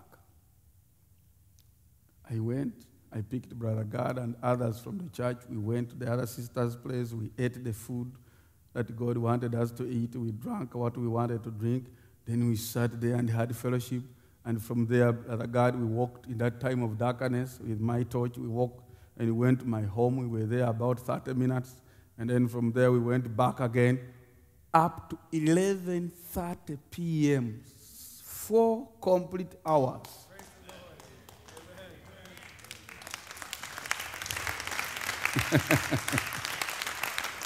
Exactly as it was said, uninterrupted fellowship for 4 hours. Praise God. So, here now, that's when these people came back with their car. God made sure the other one who had gone to buy fuel, he took a long time to get a vehicle to go to town. And a vehicle which eventually came, when it reached about 5 kilometers away, it broke down. We stood there again, waited for another one. When he got in another one, that one also broke down. Praise the Lord. He used 3 vehicles going. Talk about suffering because you are fighting God.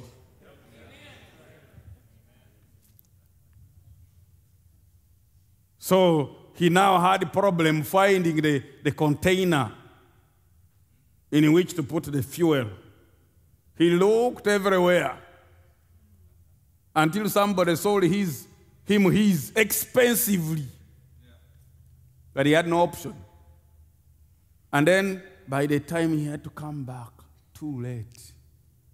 And they found us in the heavenly places with Brother God and Brother Zephaniah Peters and all these other brothers, and we were sharing about the goodness of the Lord. And then when Brother God saw them, say, go away with your car. We are in the heavenly places. I'm not going anywhere. I told Brother God, I said, remember, it was 4 hours. So this is exactly 4 hours. So you can go. And that's how my heart and Brother God's heart were knit together.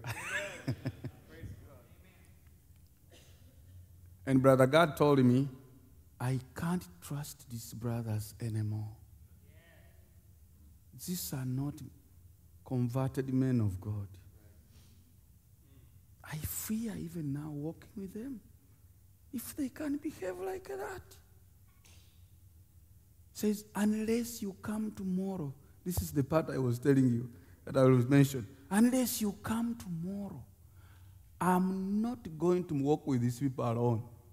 You must be there, or I will not walk with them. I will preach nowhere. I will cancel every other program, and I will go and adjust my flight programs and go back to Germany. So make sure you come to Tororo, to the hotel tomorrow. He didn't know that he was throwing me into more fire. Very early in the morning, around 8, I reached there. I parked my bicycle somewhere, and I picked some other bicycle, what they call border taxi bicycles that can carry you at a fee. And then I was at a hotel. Immediately I reached. The boss of the area was there. And he was, "Who told you to come here? What's wrong with you? Isn't it enough for you that you humiliated us yesterday at Busiu? And now you want to follow us here? Can't you leave us with our man?" Me, I answered nothing. And I knew that if I had answered, he would have a very big problem. Because he was just equal to the non-believers. He didn't have anything. I kept quiet. And then he didn't know that Brother God was looking at us through the window of the hotel. And Brother God said, "Oh, brother," I almost mentioned his name. He said, "Can't you people be Christians? What's wrong for a brother to come and see me when I was yesterday in his place? Okay, if you want to know it, I'm the one who told him to come. And if I want to tell you this, if he can't be with us, I'm canceling all my arrangements I have with you. I'm going back to Germany."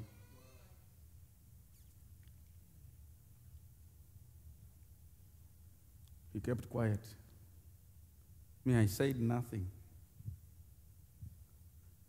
So I went and entered and greeted Brother God, and of course, time for departure. We were supposed to go and preach in Mbale town, the other church where there's Pastor Ben Namago by that time. So we entered the vehicle and we reached town, and they made sure the vehicle is going to be filled up by people so that Mairah has no room. And then Brother God sits in front here, besides the driver, which is one of the two brothers, and the other brother comes and sits at the doorway and says, "Brother Mairah, unfortunately, there's no room for you in this car. You can go back to Sioux." And yet he heard what Brother God had told him about. And then the owner of the car, it's the very same car which Brother God had sent Molekov to clear. It is actually Brother God's car, which they are now denying me to sit in. And then he also says, "Unfortunately, the room is not there. We have other." And then the Brother God says, "Who is going to sit here?" He says, "So and so and so and so. Those are deacons in your church. Deacons are supposed to remain home and keep the church. You cannot chase away a pastor and you fill the car with the deacons. You should know this is my car. I'm the one who gave you this car. You cannot deny a room to my friend." And they said, "Well, unfortunately, Brother God, we have planned it like that. We have to be like that. You'll excuse us. But maybe Brother Mairah, you can give him transport to use public ministry. He finds us in town." And Brother God storms out of the car. He said, "Brother Abraham, come. Let them go with their car. Let's hire our car."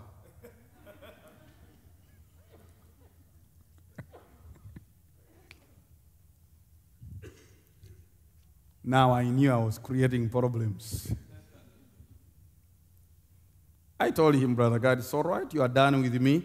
You are done with you. We had enough time. I think I'd rather leave you people continue your journey. Me, I go back home. I don't want to be an interference. I wouldn't even have followed you had you not insisted yesterday." He said, "No way. If you go back, I would also get out of their car, hire my car, back to Kampala, change my flight preparations, and go back home." So they saw how serious it is. So, let me finish by saying this. That day, things became tough. Until eventually, when Brother God stormed out and he held my hand, and those special hire vehicles were there, they were already saying, hey, in our place they say, Mzungu, white man, Mzungu, do you want a car? They were very ready. I said, no, brother, it's not. These people can even harm you where they have reached. Because this is the evidence, they have no Holy Ghost. So you go back. And then they went up again, started bleeding. No, Brother God, okay, now let Brother Mairah see it. We can go with him. Because now he had left the vehicle. So I have to leave that part because it's sad. But God was aiming at something.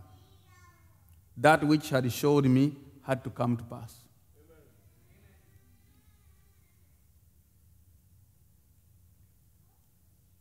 And I wanted to finish by saying that the church is exactly built at the spot opposite where the pillar of fire appeared. Amen. And when I was building it, when I was buying the plot, I had forgotten all about it because this was 11 years later. But it's only when I was going to dedicate it that I was reminded by the Holy Spirit, say, do you know where you are standing? Can you see that guava tree? And when I looked through the window of the office of the church, it is just opposite.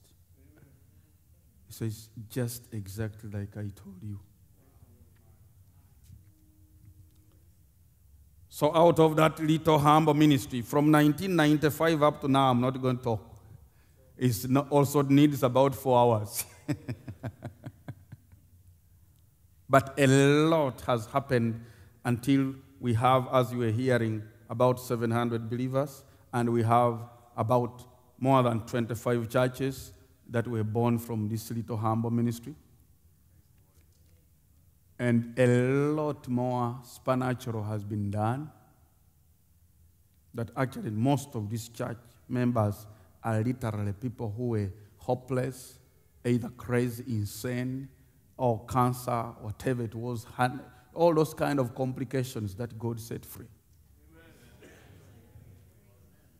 So I just wanted to tell you that I am able to stand with you here, have fellowship with you friends here, but how it came about that Brother Abraham could board a plane, it is not because any brother in Uganda connected me to any brother. It's not because anyone willfully introduced me to anyone. But in fact, the opposite was the truth. That even when God was trying to open a way for me to have fellowship with the brethren, it is brothers who stood in the way to block it. And these are very influential men. But I don't care how influential, how powerful, how muscular you are. You will never stand in God's way. Now I'm here. No one can stand here and say, who are you? Why did you come here?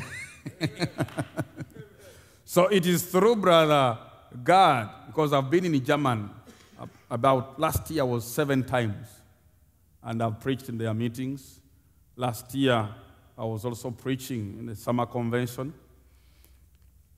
And in 2010, when we were there, I was invited to preach there in the summer convention in Norway, where about 18 countries in Europe, their churches come together there.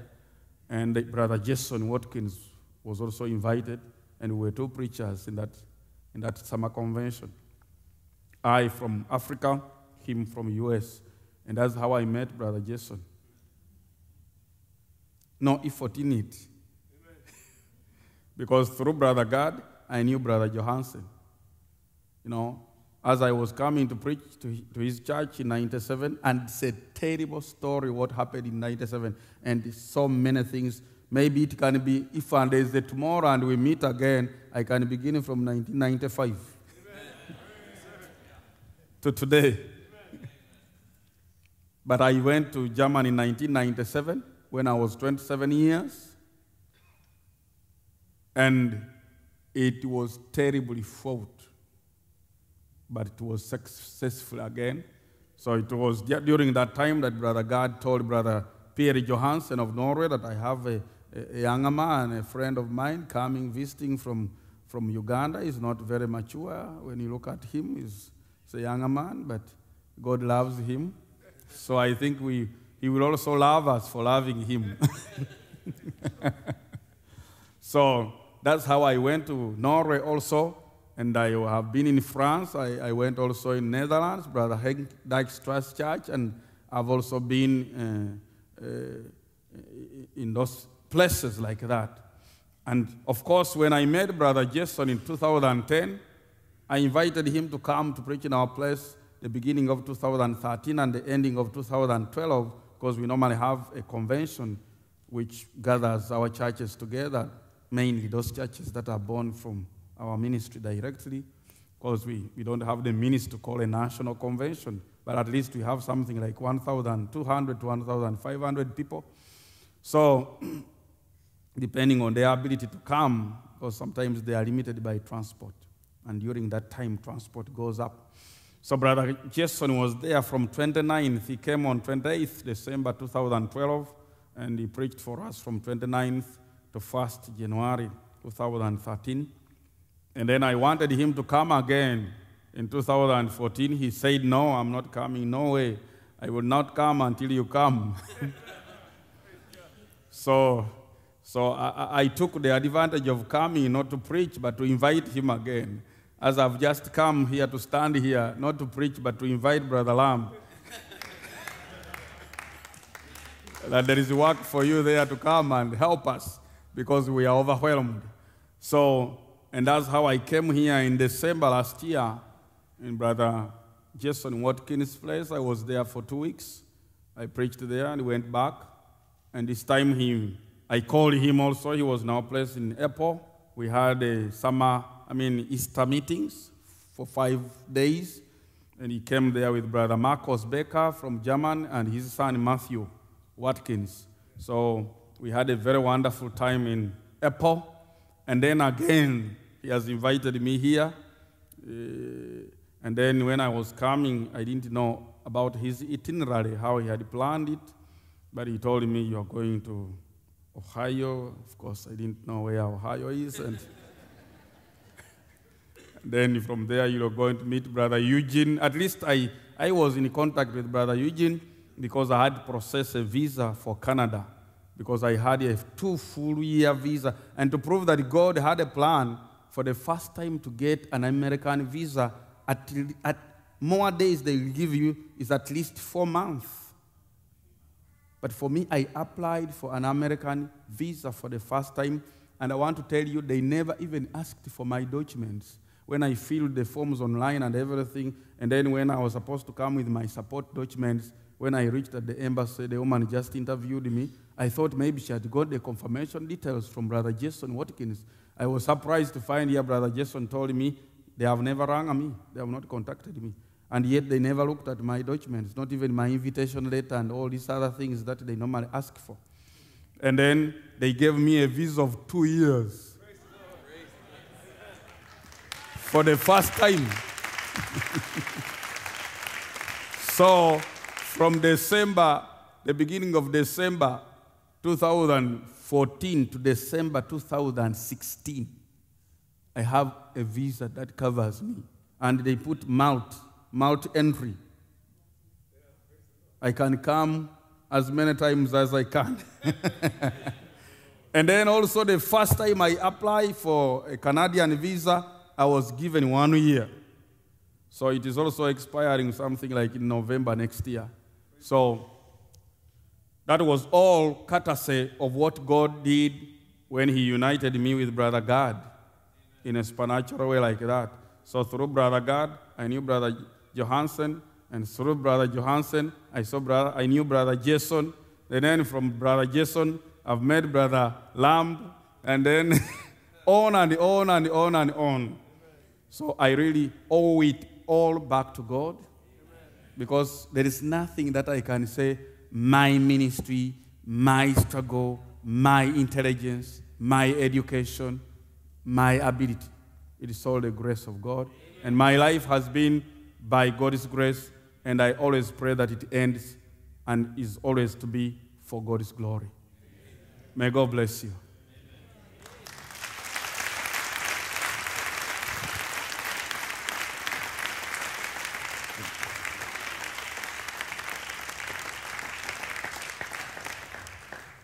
Praise God.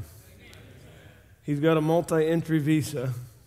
I think we should use it again. What do you think? Amen. We vote for that. And we know it must happen because he's got to do part 2 of his testimony. We got to find out what happened from 1997 till now. So when he comes back, we're all going to be here for part 2? Amen. Amen. If not, we'll hear it in the skies. Around the wedding supper of the Lamb, he can finish it. But if not, then maybe here. Amen. Praise God. How many is thankful God brought Brother Abraham our way? He's the same God for Brother Abraham as he is here tonight for you and I. We may not have the same gift. God may not show us visions. We may not dream dreams. But he's working every detail in our life just as perfectly as he was for Brother Abraham. All we have to do is have faith and rest that everything's going to be okay. Brother Abraham leaves here tomorrow, and he goes up to Brother Eugene Braun's in Edmonton. He'll be there for 2 weeks. He's also going to visit Vancouver. So please be remembering him in prayer. He leaves, I think, November 30th to head home, right? And gets home December 1st. So please be praying for him and his family and his work over there. Amen. It's been good to be here. Amen. Well, Brother Craig, you've got one on each knee. I was going to ask you to come and close in prayer. Amen. Amen. Can you come? Praise the Lord. Amen. Brother Craig got to preach a convention with Brother Abraham just, last week? Yes, sir. So you can share that, brother. Yes, sir. God is good. Maybe we can stand together. Yeah, we had the privilege of preaching with Brother Abraham some meetings there in South Carolina, and we just had a visitation from the Lord. It was beautiful, wonderful. Many souls come to trust the Lord, and we're just happy to meet Brother Abraham, and we just appreciate the testimony. Let's bow our heads in a word of prayer. Heavenly Father, God, we thank you, dear Lord, for your servant, our brother Abraham, and God, what you've done for him in his life. And God, we thank you, dear Lord, that you make yourself so real. And how, Lord, you guide our steps and you lead our paths.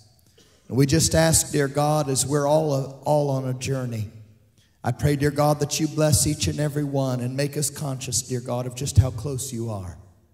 I pray, oh God, that you be with your servant. Give him rest, oh God, and guide his steps, Lord, through his travels.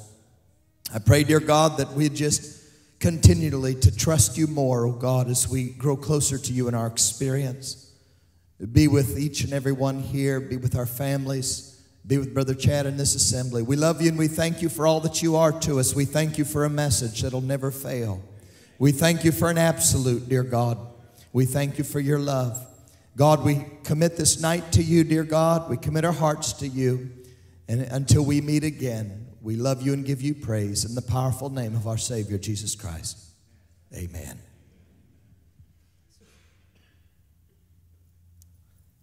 Well, God bless you all. Thank you for coming. You're always welcome here. All the sister churches, we love you so much. You can be dismissed. God bless you. Thank you very much.